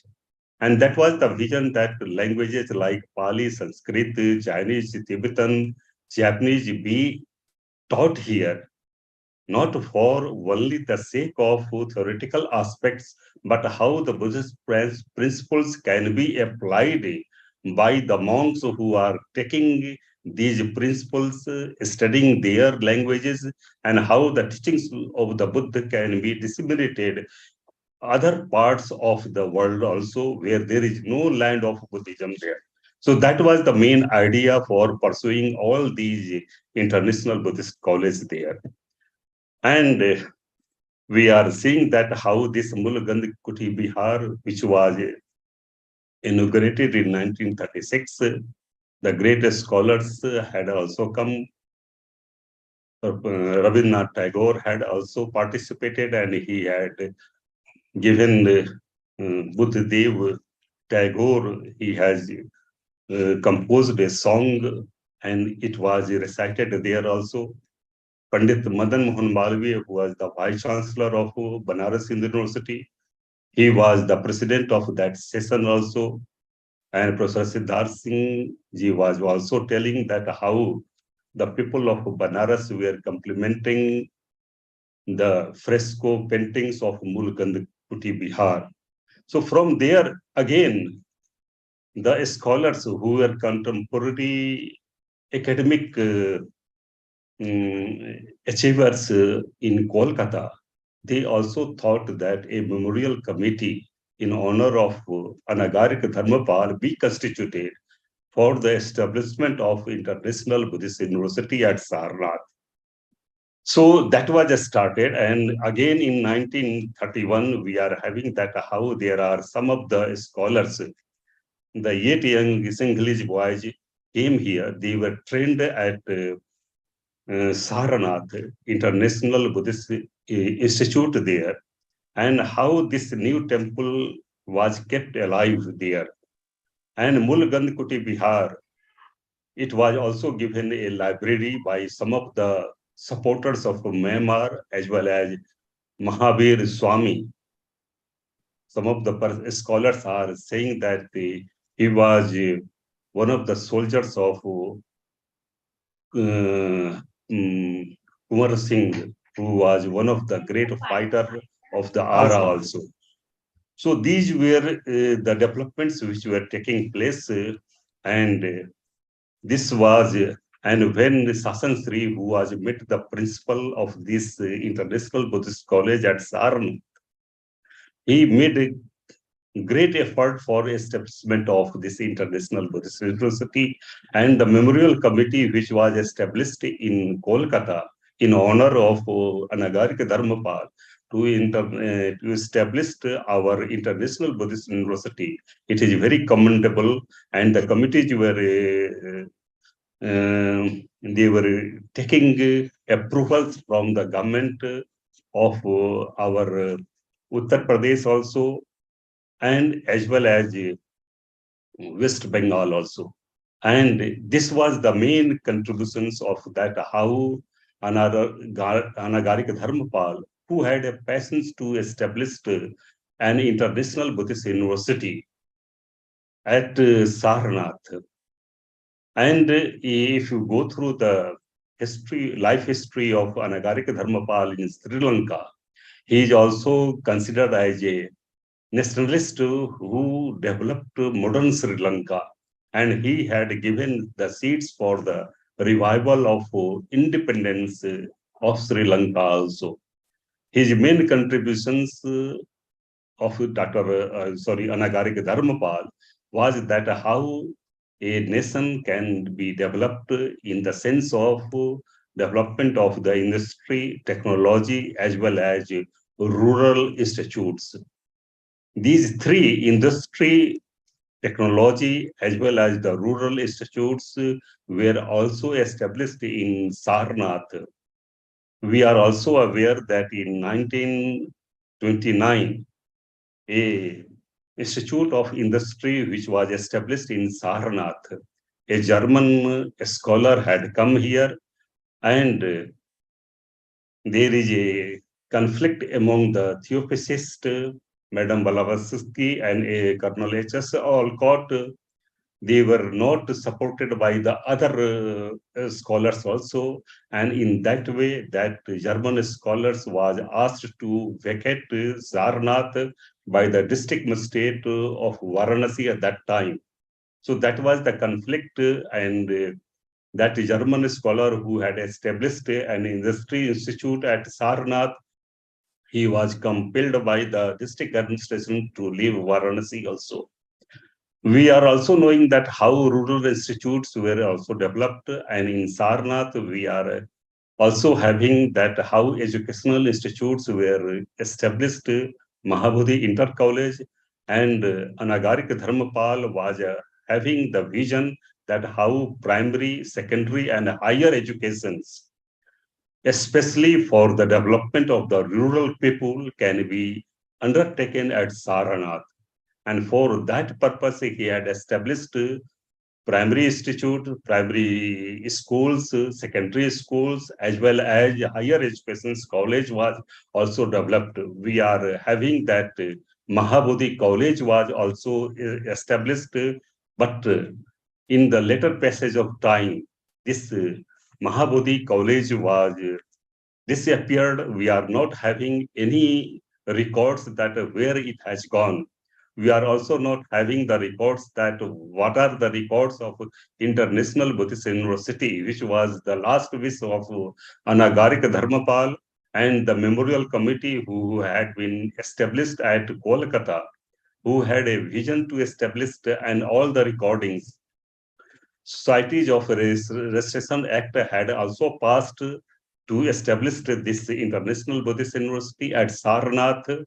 So this goal was not fulfilled at the time of when Anagarika Dharmapala was alive, and later on, the memorial committee which was established by the well-wishers of Anagarika Dharmapala, it was also not fulfilled due to some of the conflicts in our society also and by other institutes, objectives and other things. So these are some of the things which are available in our previous issues of Volney. And we are also having records that how Rabindranath Tagore, scholars or scientists like P.C. Ray, Jagdish Chandra Bose, and C.V. Raman had also appointed that International Buddhist University be established at Sarnath, and it will be best befitting honor to our Dharmapala. I would like to quote only the passage which C.V. Raman, who was the great scientist, he wrote about establishment of International Buddhist University. That he writes that the proposal to find an International Buddhist University at Sarnath is to be warmly commended. I hope it will receive the enthusiastic support of Buddhist and Oriental scholars all over the world. It would indeed be fitting the spot at which the doctrine of the Buddha was first promulgated should also be a great international seat of Buddhist learning. It would also be befitting culmination of the lifelong labors of Bhikkhu Devamit Dharmapala, who played so great a part in rescuing Sarnath from its latter-day oblivion and making it once again the holiest spot in India.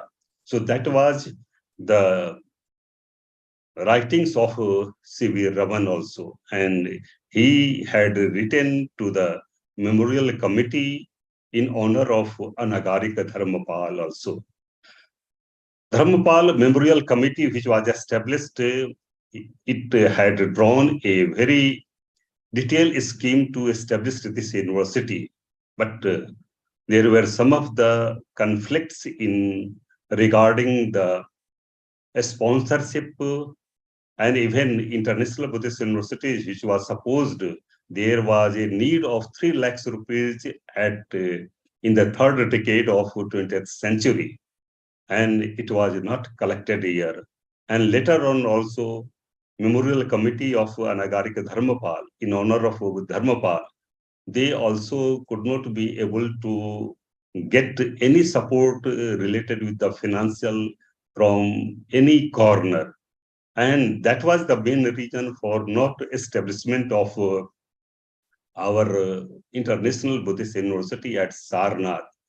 Pandit Madan Mohan Malviya, who had also promised that he will take support from the Maharaja of Baroda for the establishment of International Buddhist University. That was also not fulfilled due to some reasons. We are not sure that what were the main reasons, because the records are not available. Only the reports which are available in the previous issues of Mahabodhisattva journal, we are able to know that these were the committees which were appointed at that time, and it could not achieve the mission at that time. So in January 35, Mahabodhi Society came with the memorandum of International Buddhist University also. So this is the record in our Mahabodhi Society, that how there is a International Buddhist University Association which was also formed, and there were some persons which were involved, especially the university professors of Calcutta University. They were involved in establishment of this committee, and that was the main objective, that how the languages is Sanskrit, Pali, Tibetan, Chinese, or Japanese be taught here, along with the theoretical aspects of the teachings of the Buddha. So that was the proposed Buddhist University of Sarnath, and that was also that how the modern sciences be taught at Sarnath also. This university had another mission, that how the modern science subjects be taught for having scientific investigations to understand the teachings of the Buddha.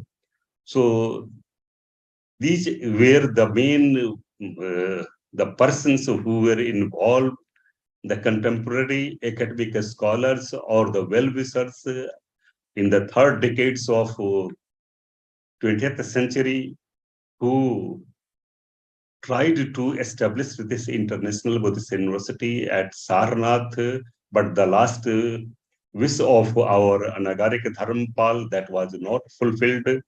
So I wanted to remember those efforts of our academic scholars who have done in the third decade of 20th century on this our 159th celebrations, birthday celebrations of Anagarika Dharmapal.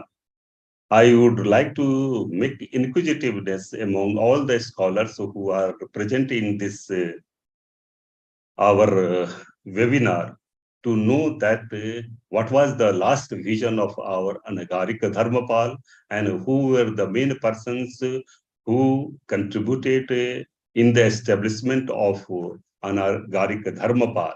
So Anagarika Dharmapal had a patience, and the last wish that how this International Buddhist University be established at Sarnath, that has not been fulfilled in his time after his death also. So with these words, I am thankful to the organizing committee of this international webinar on the 159th birth anniversary of Anagarika Dharmapal. And I am thankful for giving me an opportunity to share some of my views related with the well-wishers and academic scholars who helped Anagarika Dharmapala in the establishment of our international research college at Sarnath. With these words, thank you very much. Sadhu, Sadhu, sadhu, sadhu. Many Very, thanks, very interesting. many बहुत ही thanks बढ़िया to, रहा. Professor Bimlen Kumar ji for letting us know the unfulfilled wish of most venerable Bodhisattva Anagarika Dharmapala. I think this is the very high time to go forward for the establishment of International Institute. And I believe that under the able guidance or leadership of Most Venerable Peace Theology, the Mahabodhi Society of India will fulfill Anagarika Dharmapala wish in coming days. With these words, now I would like to proceed further. I would like to invite Professor Subhash Chandra Saha ji. He is a renowned academician and former Vice Chancellor of Assam University. Professor Saha will going to speak on Anagarika Dharmapala and his relationship with T.W. Rhys Davids. Professor Saha. thank you. Okay, Professor, please come, please. Thank you. Now, Namo Tassa Bhagavata Arahata Samma Sambuddhassa. Good evening to everybody. I was listening with rapt attention to all the speakers' lectures. I was a bit late in joining because in the temple of Mahabodhi Society headquarters, there was a program where I had to speak on Tagore and Anagarika Dharmapala. Anyway, because it's getting late, I'll try to be very concise and brief. Anagarika Dharmapala had good relations with Rhys Davids, T.W. Rhys Davids. And at the very beginning, I want to state that the contribution of Rhys Davids for the dissemination of Buddhism, particularly the Theravada Buddhism, is immense. But looking at his personal life, you know, he had to struggle. He was a son of a non-conformist Christian who was a priest. And so because he was non-conformist, so his allowances were little. It is so little that Rhys Davids could not go for university education. He had to go to Berlin at the age of 18 or something like that to earn money by teaching English to the noblemen and the rising business people. And with that money, he went to the university for study. Now, in the meantime, he appeared for Ceylon Civil Service and he got the appointment and he went to Sri Lanka and he was a magistrate, but he was not only a magistrate, he had to look after many other departments. But he devoted himself entirely to the work. But what happens to good people, that happened to him. He promoted the cause of the local peasants because these Britishers, they found getting more money from the cultivation of coffee. But the local peasants who had to get the local crops for sale, so they were dissuaded from this work. And Rhys Davids, being a very sensitive very polite, very human civil servant. He promoted the peasants' cause, but at the same time he defrayed all the duties with a conscientious mind. But as sometimes it happens, as illa could have it, the governor did not like these support, Rich Divers's support for the local people. So they hatched a conspiracy, and he sent very bad reports about him to the colonist office in London. So at a very young age, maybe 22 or 23, he lost his job. In a way, it is not that he was terminated. And then he sailed back to England. And when he was in Sri Lanka, she studied Pali with a great scholar, and he gained a mastery over the Pali language, and he carried many the leaves, because there's no paper printing at that time there. So he carried a lot of these leaves, and when he went back to England, anyway, he had to earn livelihood, no? So he thought that he would go for law. So he became a barrister. But that profession did not appeal to him. So he gave it up. And then he approached the London University and told them about the great, rich literature that is existing in Pali. Now, London University authorities were convinced, but they say that we do not have the money. And he was the first man who really inspired the London University authorities to set up the School of Oriental Studies.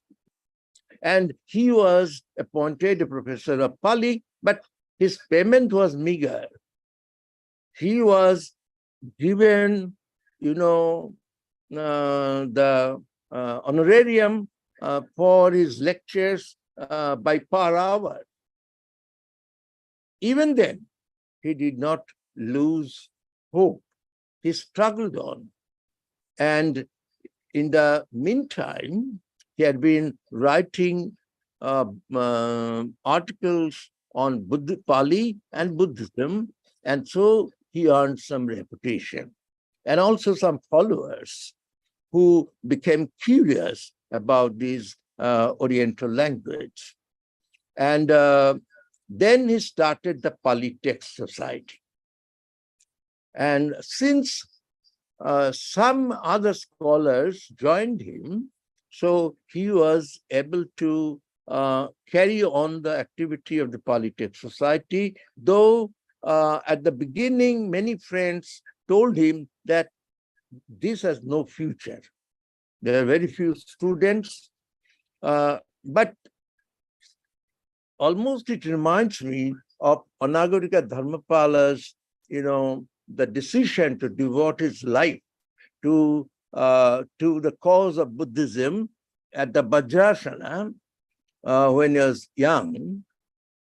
These our Rhys Davids, with total commitment, carried on the work of the Pali Text Society.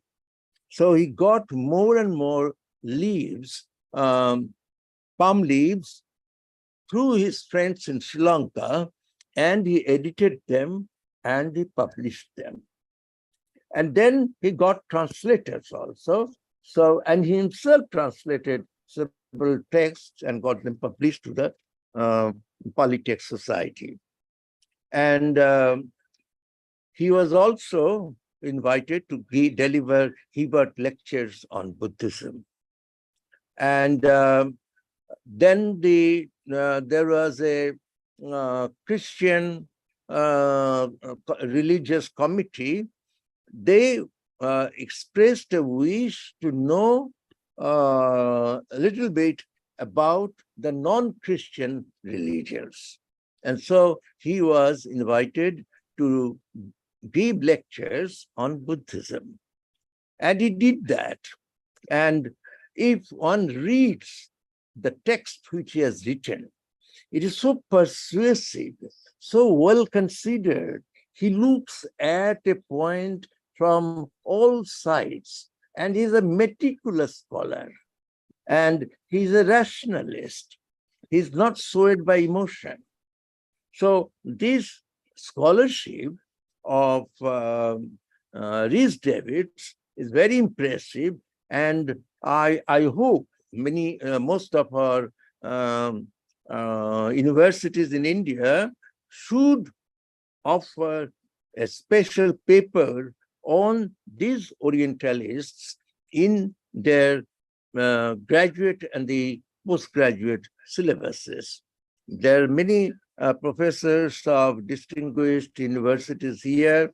I know Bimalandra Kumar so well, and Bimalandra Kumar ji rightly pointed about the unfulfilled wish of Anagarika Dharmapala, and he says that it is our duty, and we'll have a discussion with this dynamic General Secretary, or the present dynamic General Secretary of Mahabodhi Society, so that we can fulfill that Anagarika Dharmapala's unfulfilled desires. And also, today's seminar, both offline and online, is a part of that, ongoing intellectual exercise for the promotion and propagation of Buddhist tenets, and we should carry it on. And then why we should pay tribute to Rhys Davids' scholarship that has brought to the notice of the European Orientalists the veritable treasure of Pali texts. And it is because of him that we get these Digha Nikaya, and then many other, Majjhima Nikaya and Anguttara Nikaya. The whole set has been translated and published by Pali Text Society. Of course, in India, we are fortunate. There are some publishers like Motilal Banarasidas, then there's Gyan Publishing, and some others who have reprinted them in India so that we can buy them at an affordable price. Now, the Hibbert lectures were brought out as a book, and that earned Rhys Davids the proper recognition. It went for several editions.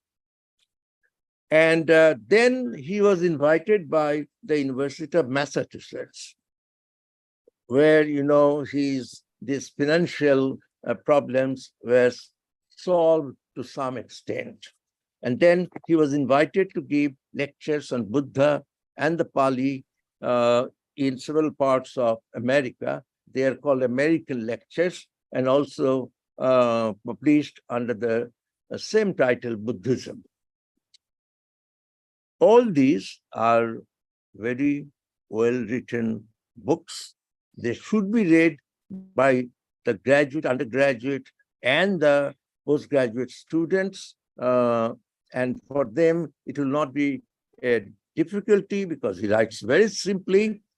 And his book on this Buddhist India is a must for each one who is interested in Buddhism and ancient India, because it gives us a graphic picture of the economic, social, and local situation of India at that time.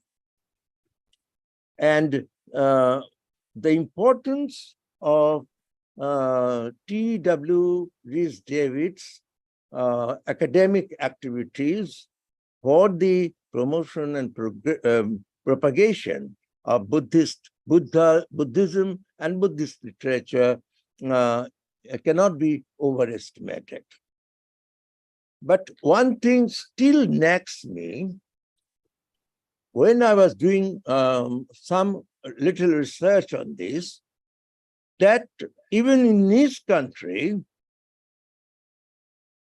he is not paid honor the way Max Muller is paid.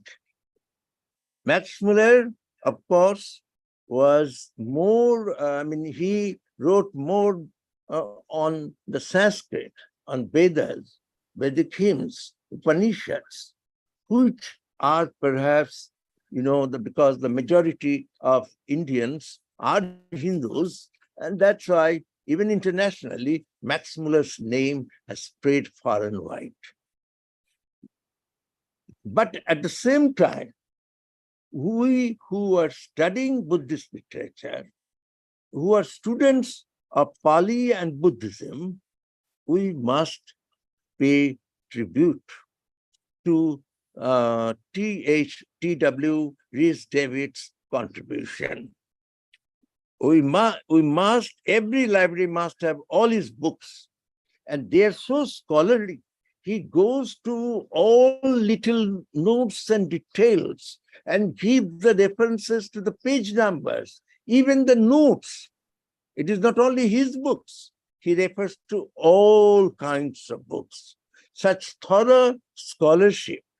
Our young student must know what is scholarship for writing.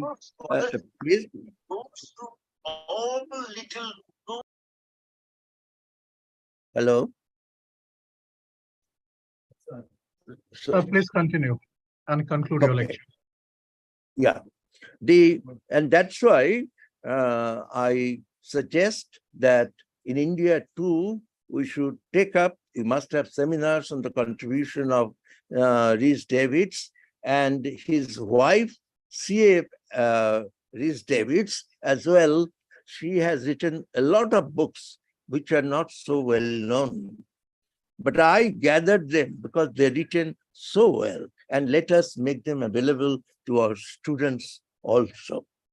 And it is a great occasion that we are observing the 159th birth anniversary of Anagarika Dharmapala, and as he was very well connected with Rhys Davids, on behalf of Mahabodhi Society, we pay our sincerest tribute to the dynamic work in the field of Pali literature done by T.W. Rhys Davids. I thank all the patient listeners, and I pray to Buddha for each one's happiness and prospective nirvana. Thank you. Thank you, Professor Saha, for this wonderful lecture and highlighting the relationship between T.W. Rhys Davids and Bodhisattva Anagarika Dharmapala. Yes, we know that Anagarika Dharmapala had a direct impact on Rhys Davids. Especially, I remember one book, Manual of Mystics, which was translated by Rhys Davids, and this book was given to Rhys Davids by Anagarika Dharmapala. Now, with these words, I would like to request our last speaker of today's webinar, Professor Kailash Prasad Ji, to deliver his lecture. He will speak on Anagarika Dharmapala and his Bodh Gaya journey. Professor Kailash Prasad is associated with Magad University, and he has a very long relationship with Mahabodhi Society of India. I think he has spent more than 50 years at Mahabodhi Society of India Bodh Gaya Center. And Professor Kailash Prasad is presently the Vice President of Mahabodhi Society of India. So on behalf of the MBSI, I welcome him and request him to deliver his lecture. Professor Prasad.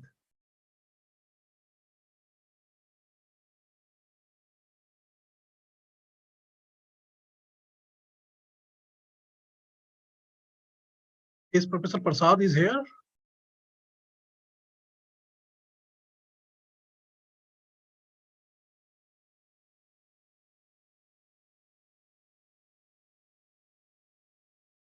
Professor Kailash Prasad, are you here, sir?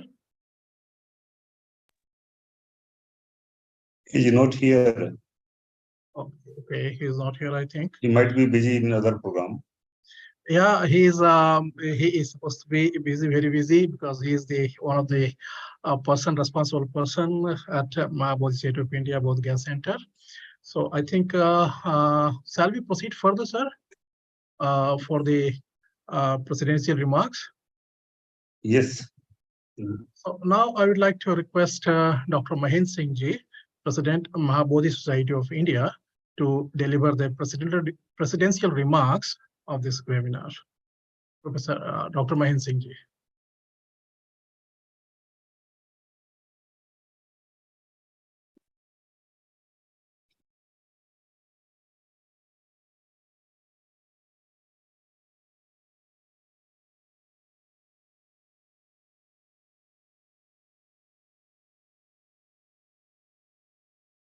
Dr. Mahendra Singh Ji.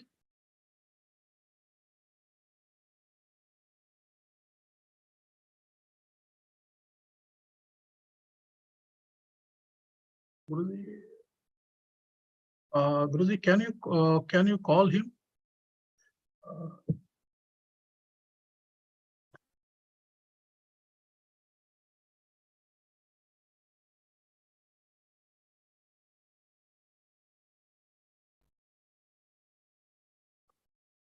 Please be online. We are trying to contact Dr. Mahendra Singh Ji. Sorry for the inconvenience.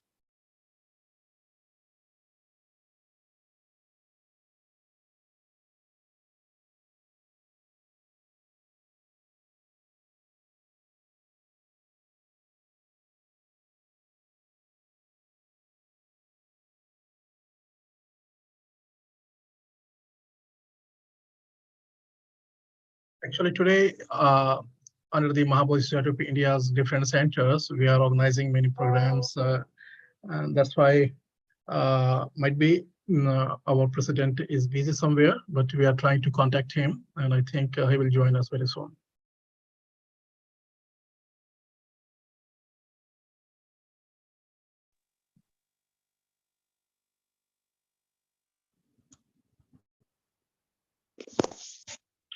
Yeah. Hello. Sir, please go ahead, sir. Sorry.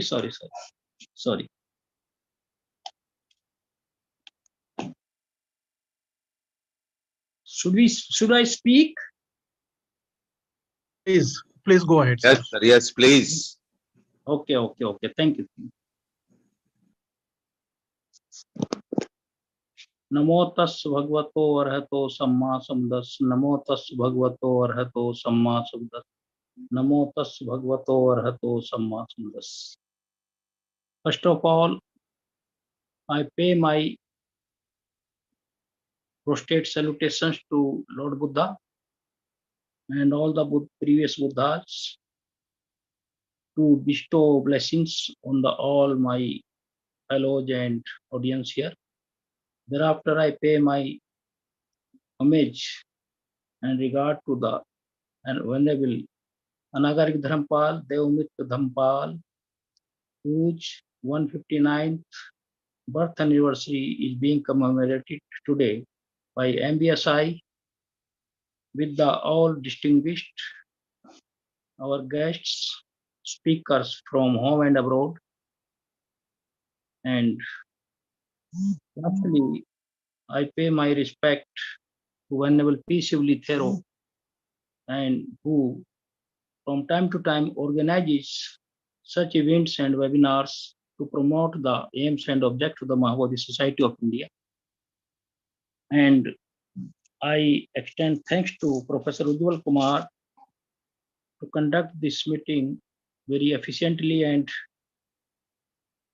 coordinatedly. And much has been said by the learned speakers from India and Hong Kong, abroad, Ukraine, all have spoken a lot and gave the rarest of rare information regarding the life and mission and struggle of Venerable Anagarika Dharmapala, who had come from Sri Lanka in India and made his home in India and established Mahabodhi Society of India to promote the Buddhism and the teachings of the Buddha all over the world, a premier society, Mahabodhi Society of India.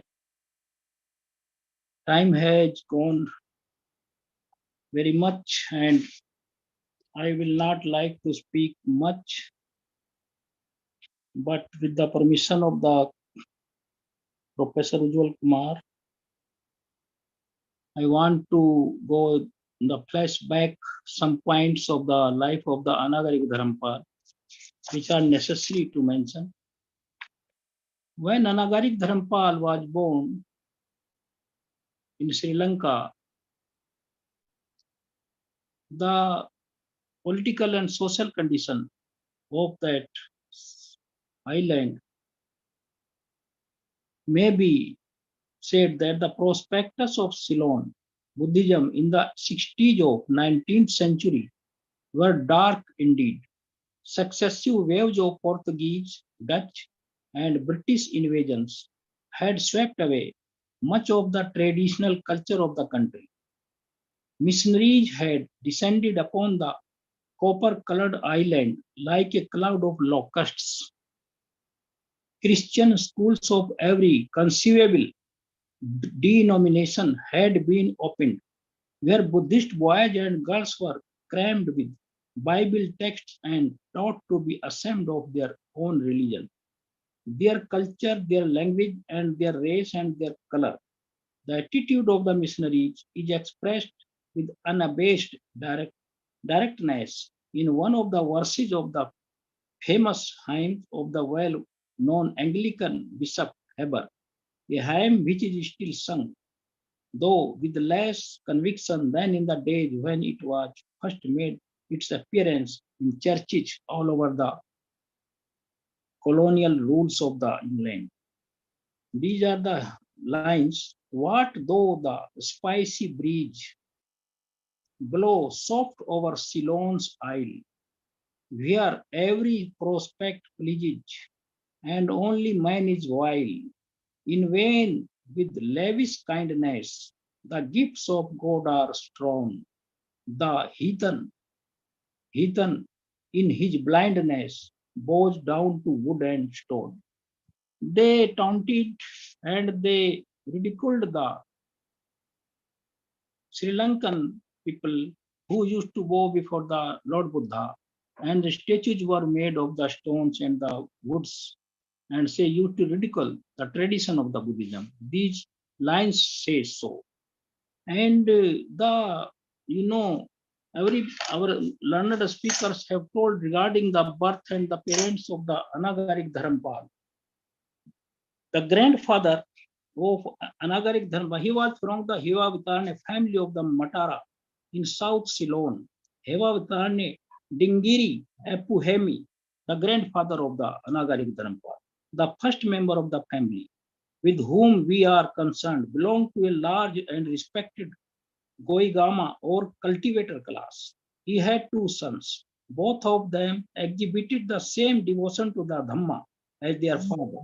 One of them became the Bhikkhu, known as the Hitaye Athadasi Thera, the uncle of Anagarik Dharmapala, elder brother of his father, Athadasi Thera, and occupied the incumbency of Hitatya Raja Mahavira. His teacher, Mirise Revat Thera, was fourth in popularity succession from the son Raja Saranankar. And the second son, Don Carolis Eva Vitarno, migrated to Colombo, established there a furniture manufacturing business in the Peta area, father of the Anagarika Dharmapala. and married the daughter of a Colombo businessman, Andres Pereira Dharma Guna Vardhane, who had donated a piece of land at Malikanda, erected on which the first Privena or Buddhist monastic college in Ceylon, and brought a monk from the remote village of Hikadua to its principal. This Hikadua, this is H. Sri Mangala Mahat Nayak Thera. He was the monk. And Anagarika Dharmapala was very much influenced by this venerable monk. And you must have known that when he established first time the Mahabodhi Society Bodh Gaya, he was made the president of the Mahabodhi Society of India, first president, when he founded the Mahabodhi Society of Bodh Gaya in 1891, 31st May 1891. Thereafter, his father and mother, Mallika, both had a desire that they should have a son, but the desire was different. Father used to think that my son should be like me, the businessman, and a very good businessman. And the mother Mallika used to think that I should have a son who should treat the path of the Buddha, who treat the path. This was the wish of the father and the mother. Thereafter, Anagarika was born on 17th September 1864, you all know. And at that time, this after his birth, just like the other persons, he was admitted in the school.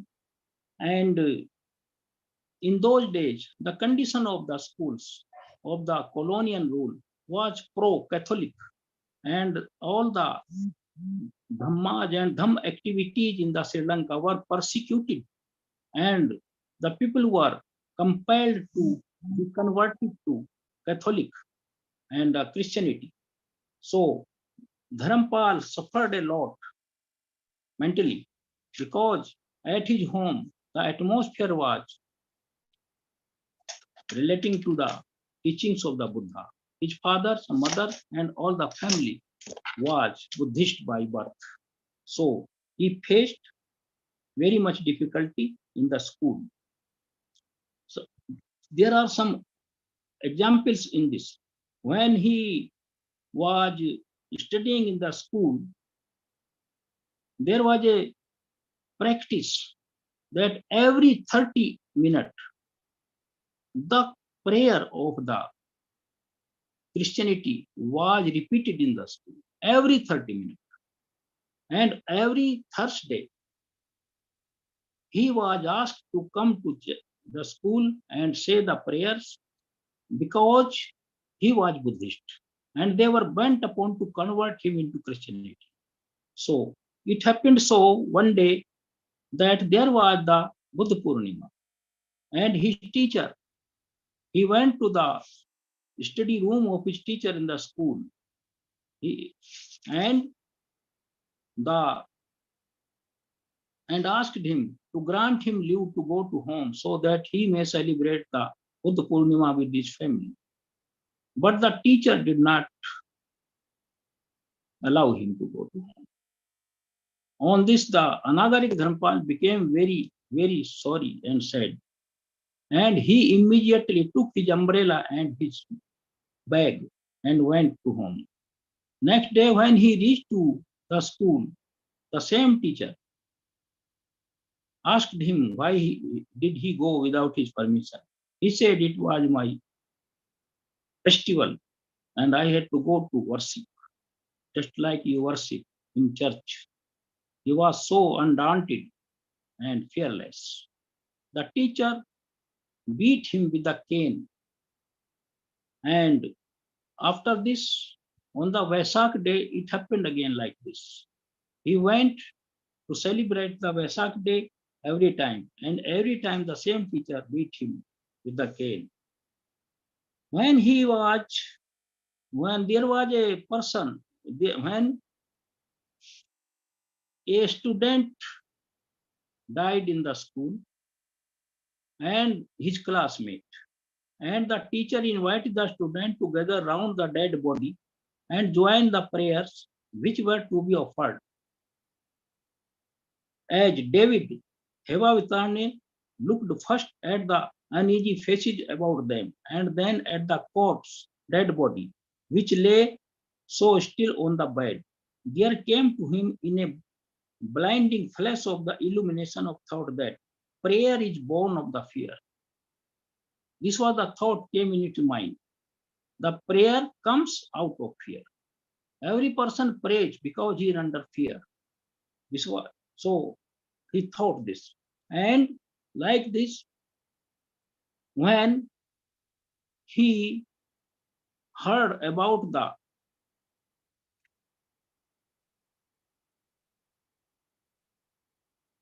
one debate in the school, there was a debate. A Canadian Buddhist school fellow who who was so weak in the Dhamma, succumbing to the persuasion of the missionaries, had said that he supposed that there must be a first cause. His classmate said there must be a first cause. The budding debater posed a question. Did God make a first cause? And his other student asked that fellow. God is the first cause. Glibly replied the friend. Then who made God? It was the next question. Came the next question. The Canadian, now thoroughly out of his depth, stammered, and he supposed God must have made himself. He said God created himself. Suomotu. This was the opportunity for which Dharmapala was eagerly waiting. Then Dharmapala said, then God must be a Buddhist. Dharmapala said. He retorted triumphantly, every Buddhist is a result of his past karma. Besides, every man makes himself. Every man is a potential God. But even man, who was his own first cause, did not create the world. Gods and men and create themselves, but they cannot create others. This was the reply of the student when he was a student, because he was imbibed with the teachings of the Buddhism from since childhood. After there was a great event which is called historical event, Pandora controversy. There was another monk who was teaching in the monastery. His name was, my other speaker fellows mentioned about this, M. Gunananda, the greater orator and debater in Ceylon modern times. He used to give sermons on the Buddhism and teachings of the Buddha.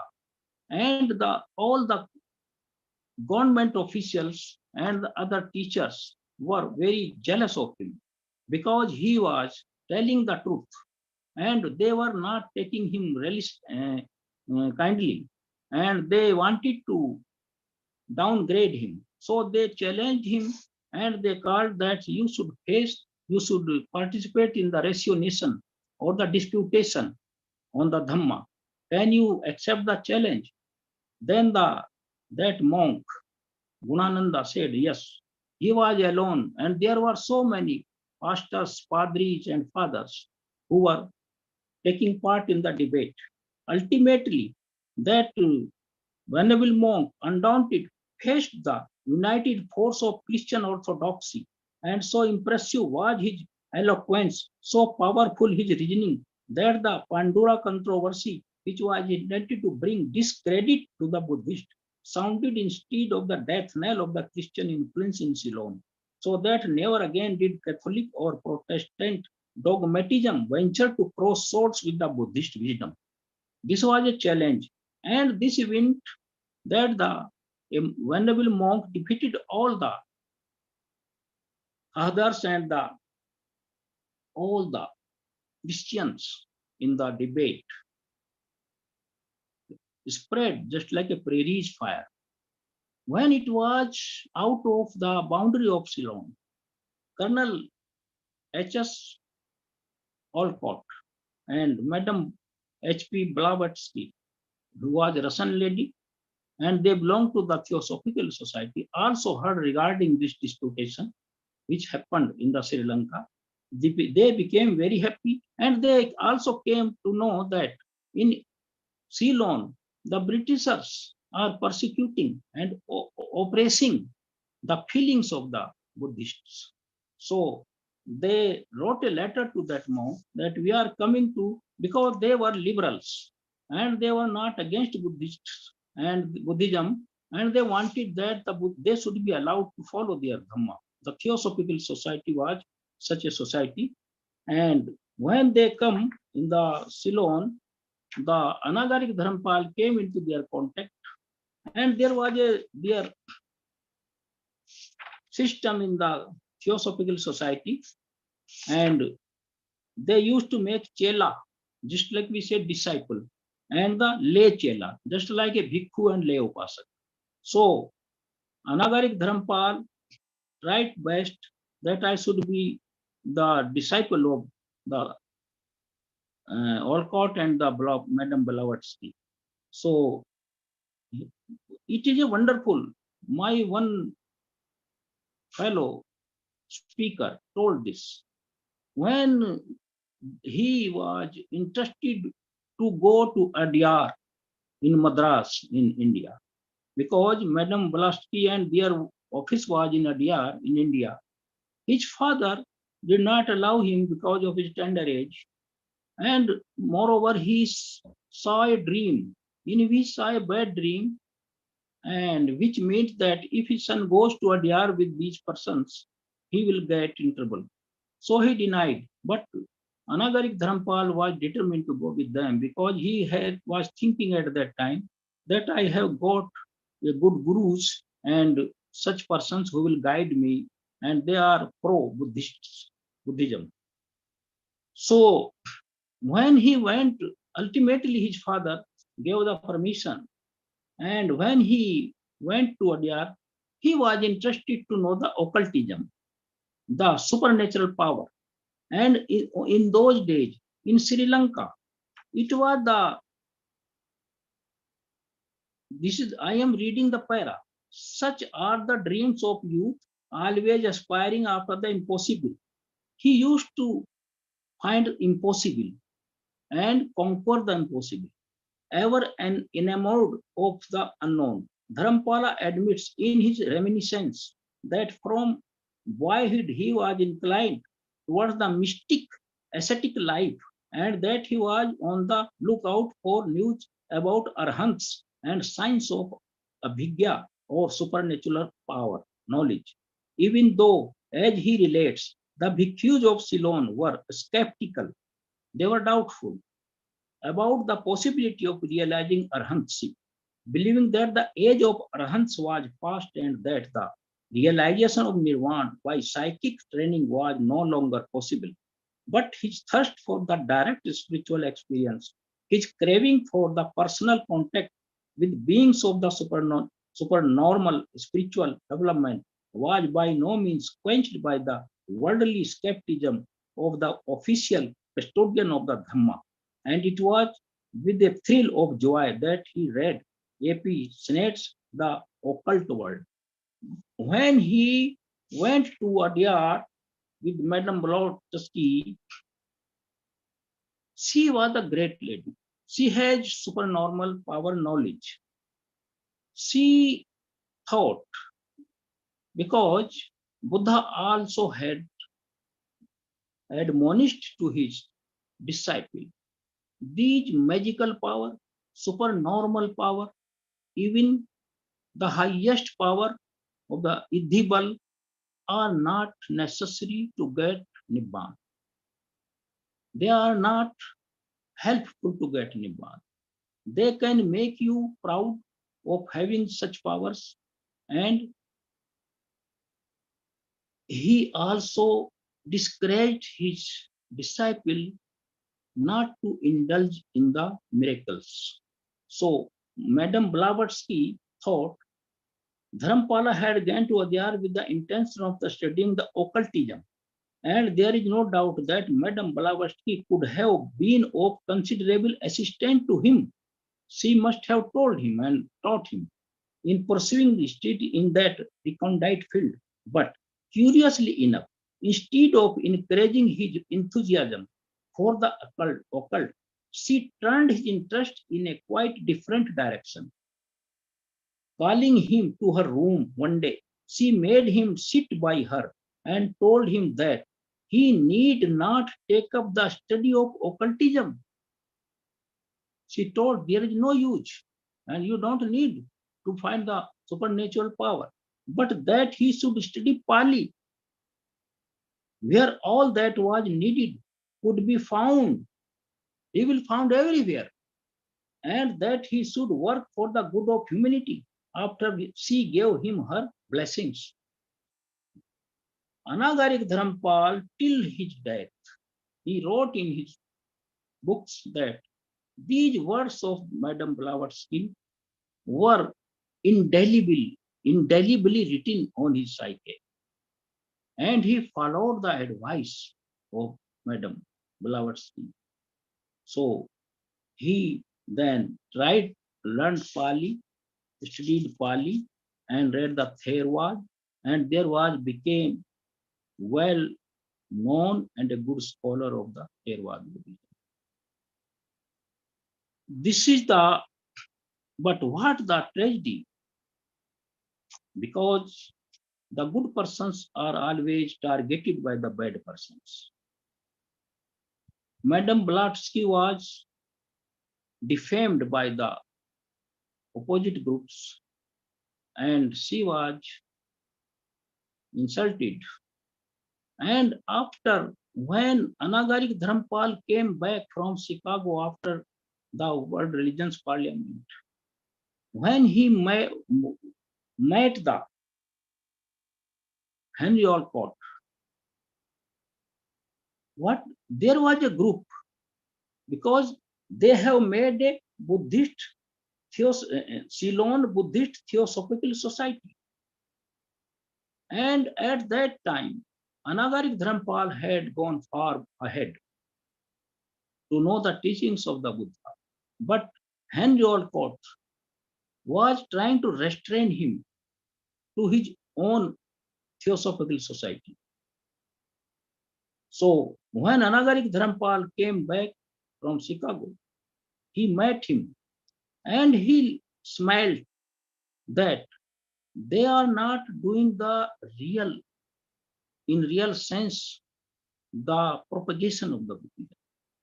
Then he advised them that you should remove the word theosophical, Ceylon Buddhist Theosophical Society. He said, you delete theosophical and let it stand Ceylon Buddhist Society.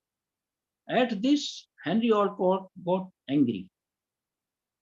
And Anagarik Dharampal then left that Theosophical Society. It happened so. When he, just like Siddharth Singh told, he went to Japan and he was giving a rousing reception there. Thereafter, he went to Rome, and in the Rome, there was a interesting episode. When when he was in the Rome,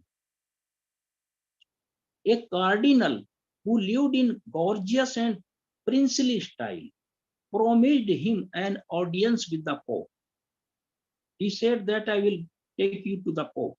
But when Dharmapala, who could no more conceal his intention, then the sun is light, just like a light of the sun, he could not conceal his intentions and mission. Let it be known that he intended to, when the cardinal said, what will you like to say the Pope when you will meet? He asked a question to Anagarik Dharam. He replied that he intended to speak to the Holy Father about the drunkenness which European civilization had introduced into Ceylon. He said that I will ask the Pope where the Britishers are polluting the civilization of Sri Lanka or Ceylon by drinking and by other foul activities into the Ceylon, and that he wanted a letter asking the Catholics to live in peace and amity with the Buddhists. and horrified ecclesiastic not only after hearing this, that if I take to him Pope, he will say to him, give me a letter asking the government at the Ceylon, British rulers, that you should stop all drinkings and other activities which are detrimental to the both religion, even the Christianity and Buddhism. But the cardinal, afraid too much by this gesture of the Anagarika Dharmapala, he did not take him to Pope, and even he did not meet him again. Then Anagarika Dharmapala said, this Rome is the center of the Roman Catholic superstition. He was so bold. He said the center of Roman Catholic superstition. So after touring in India, he said, in the last, I will say with happiness that when he was in the Chicago and delivered his speech in the World Parliament, after listening his lecture, there was a person, the very lack of artifice was not without his exception. Apparently, Mr. C.T. Strauss of New York, a lifelong student of philosophy and comparative religion, was so impressed by what he heard that he expressed his desire to become a Buddhist. Such was the magic of the lecture of the Anagarika Dharmapala. And at what the newspaper described as a simple yet impressive ceremony held under the auspices of the Theosophical Society of Chicago, he received the 5 precepts from Anagarika Dharmapala. Anagarika Dharmapala initiated C.T. Strauss into Dhamma, becoming not only the first person to be admitted to the Buddhist fold on American soil, but also the devoted friend of his preceptor and staunch supporter of the Mahabodhi Society of India. When again Anagarika Dharmapala went to America,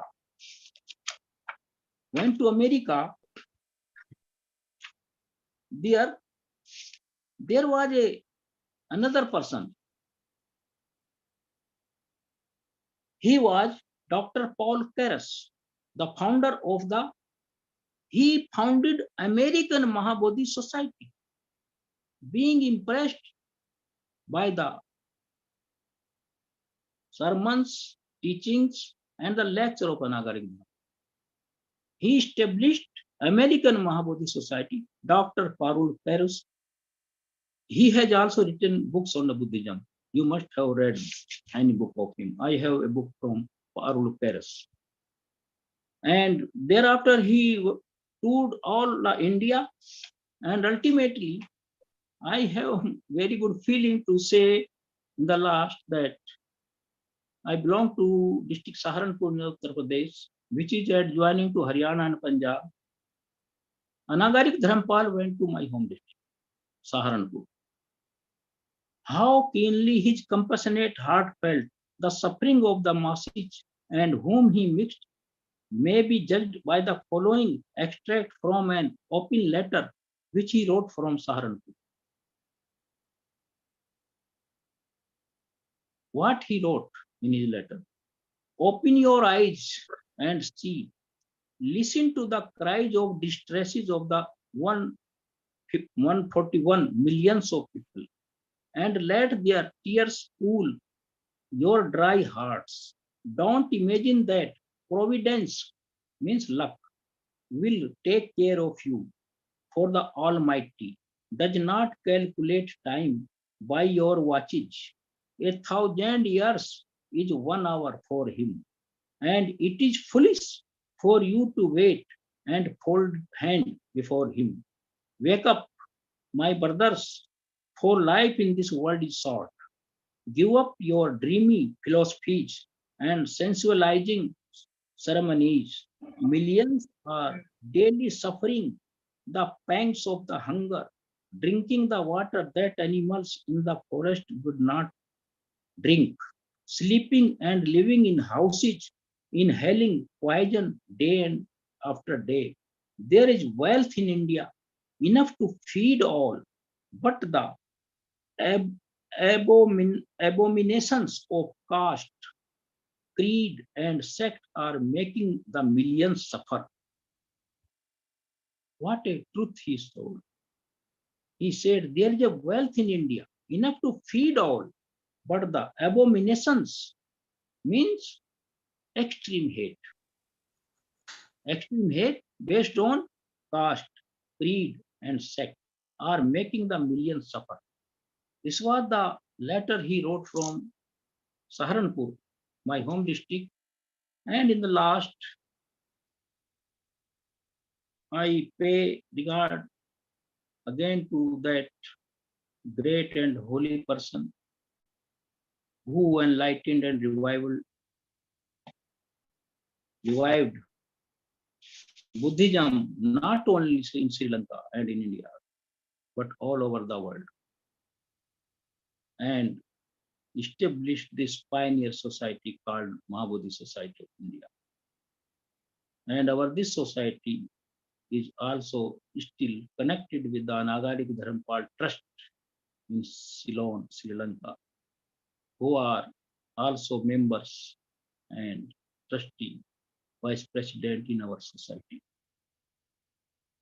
We are pulling together with our brothers in Sri Lanka and following the advice of the Anagarika Dharmapala.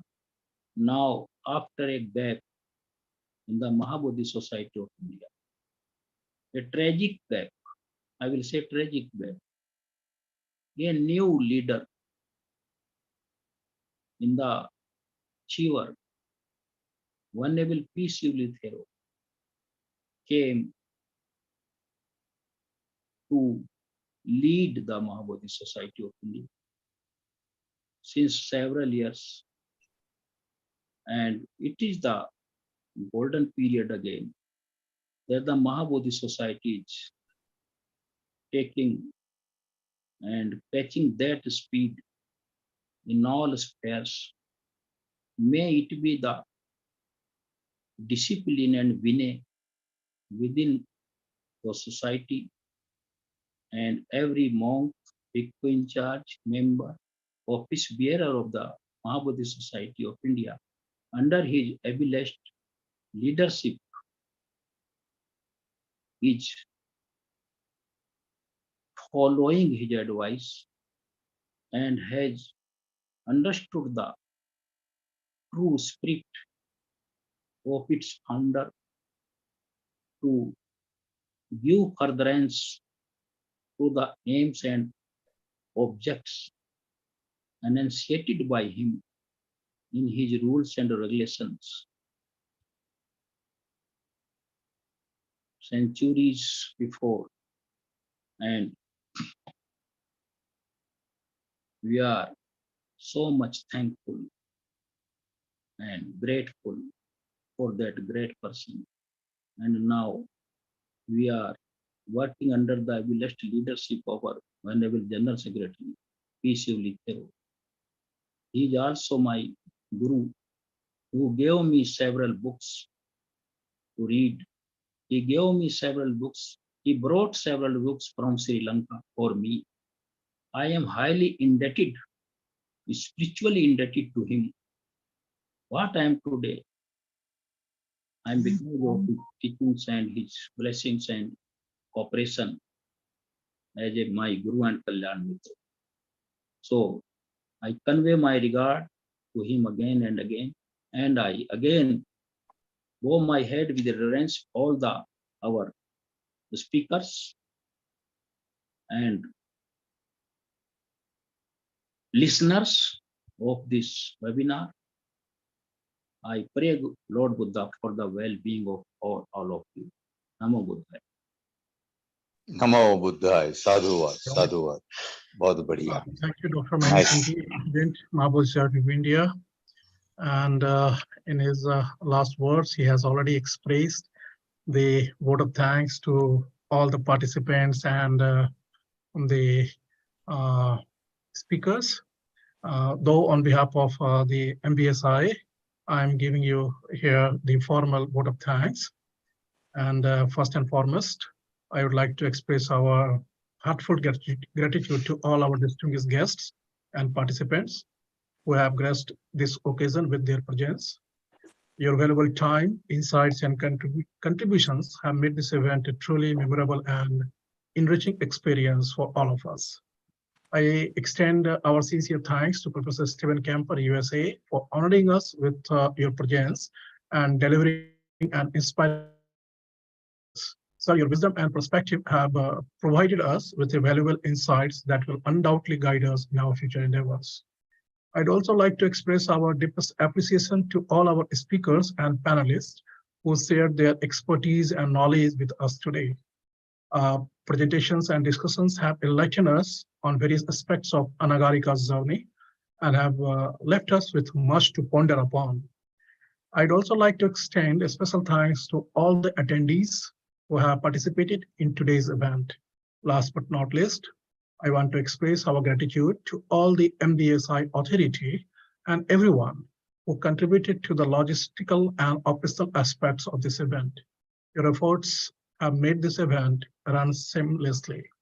In closing, I want to say that it has been a privilege and honor to have you all here with us today. Your presence has made this event a grand success, and we look forward to your continued support in the future.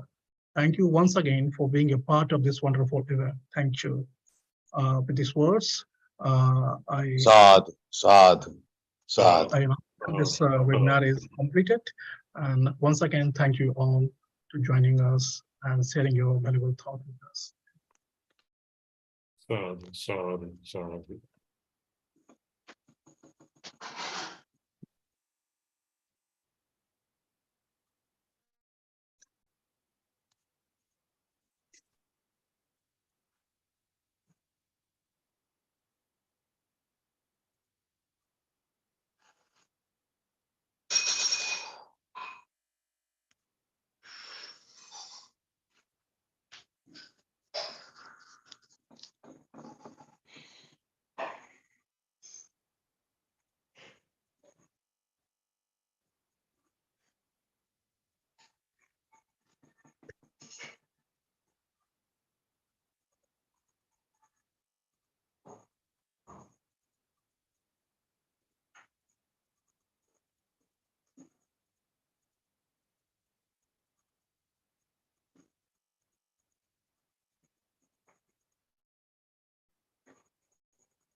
पहुंची गयो है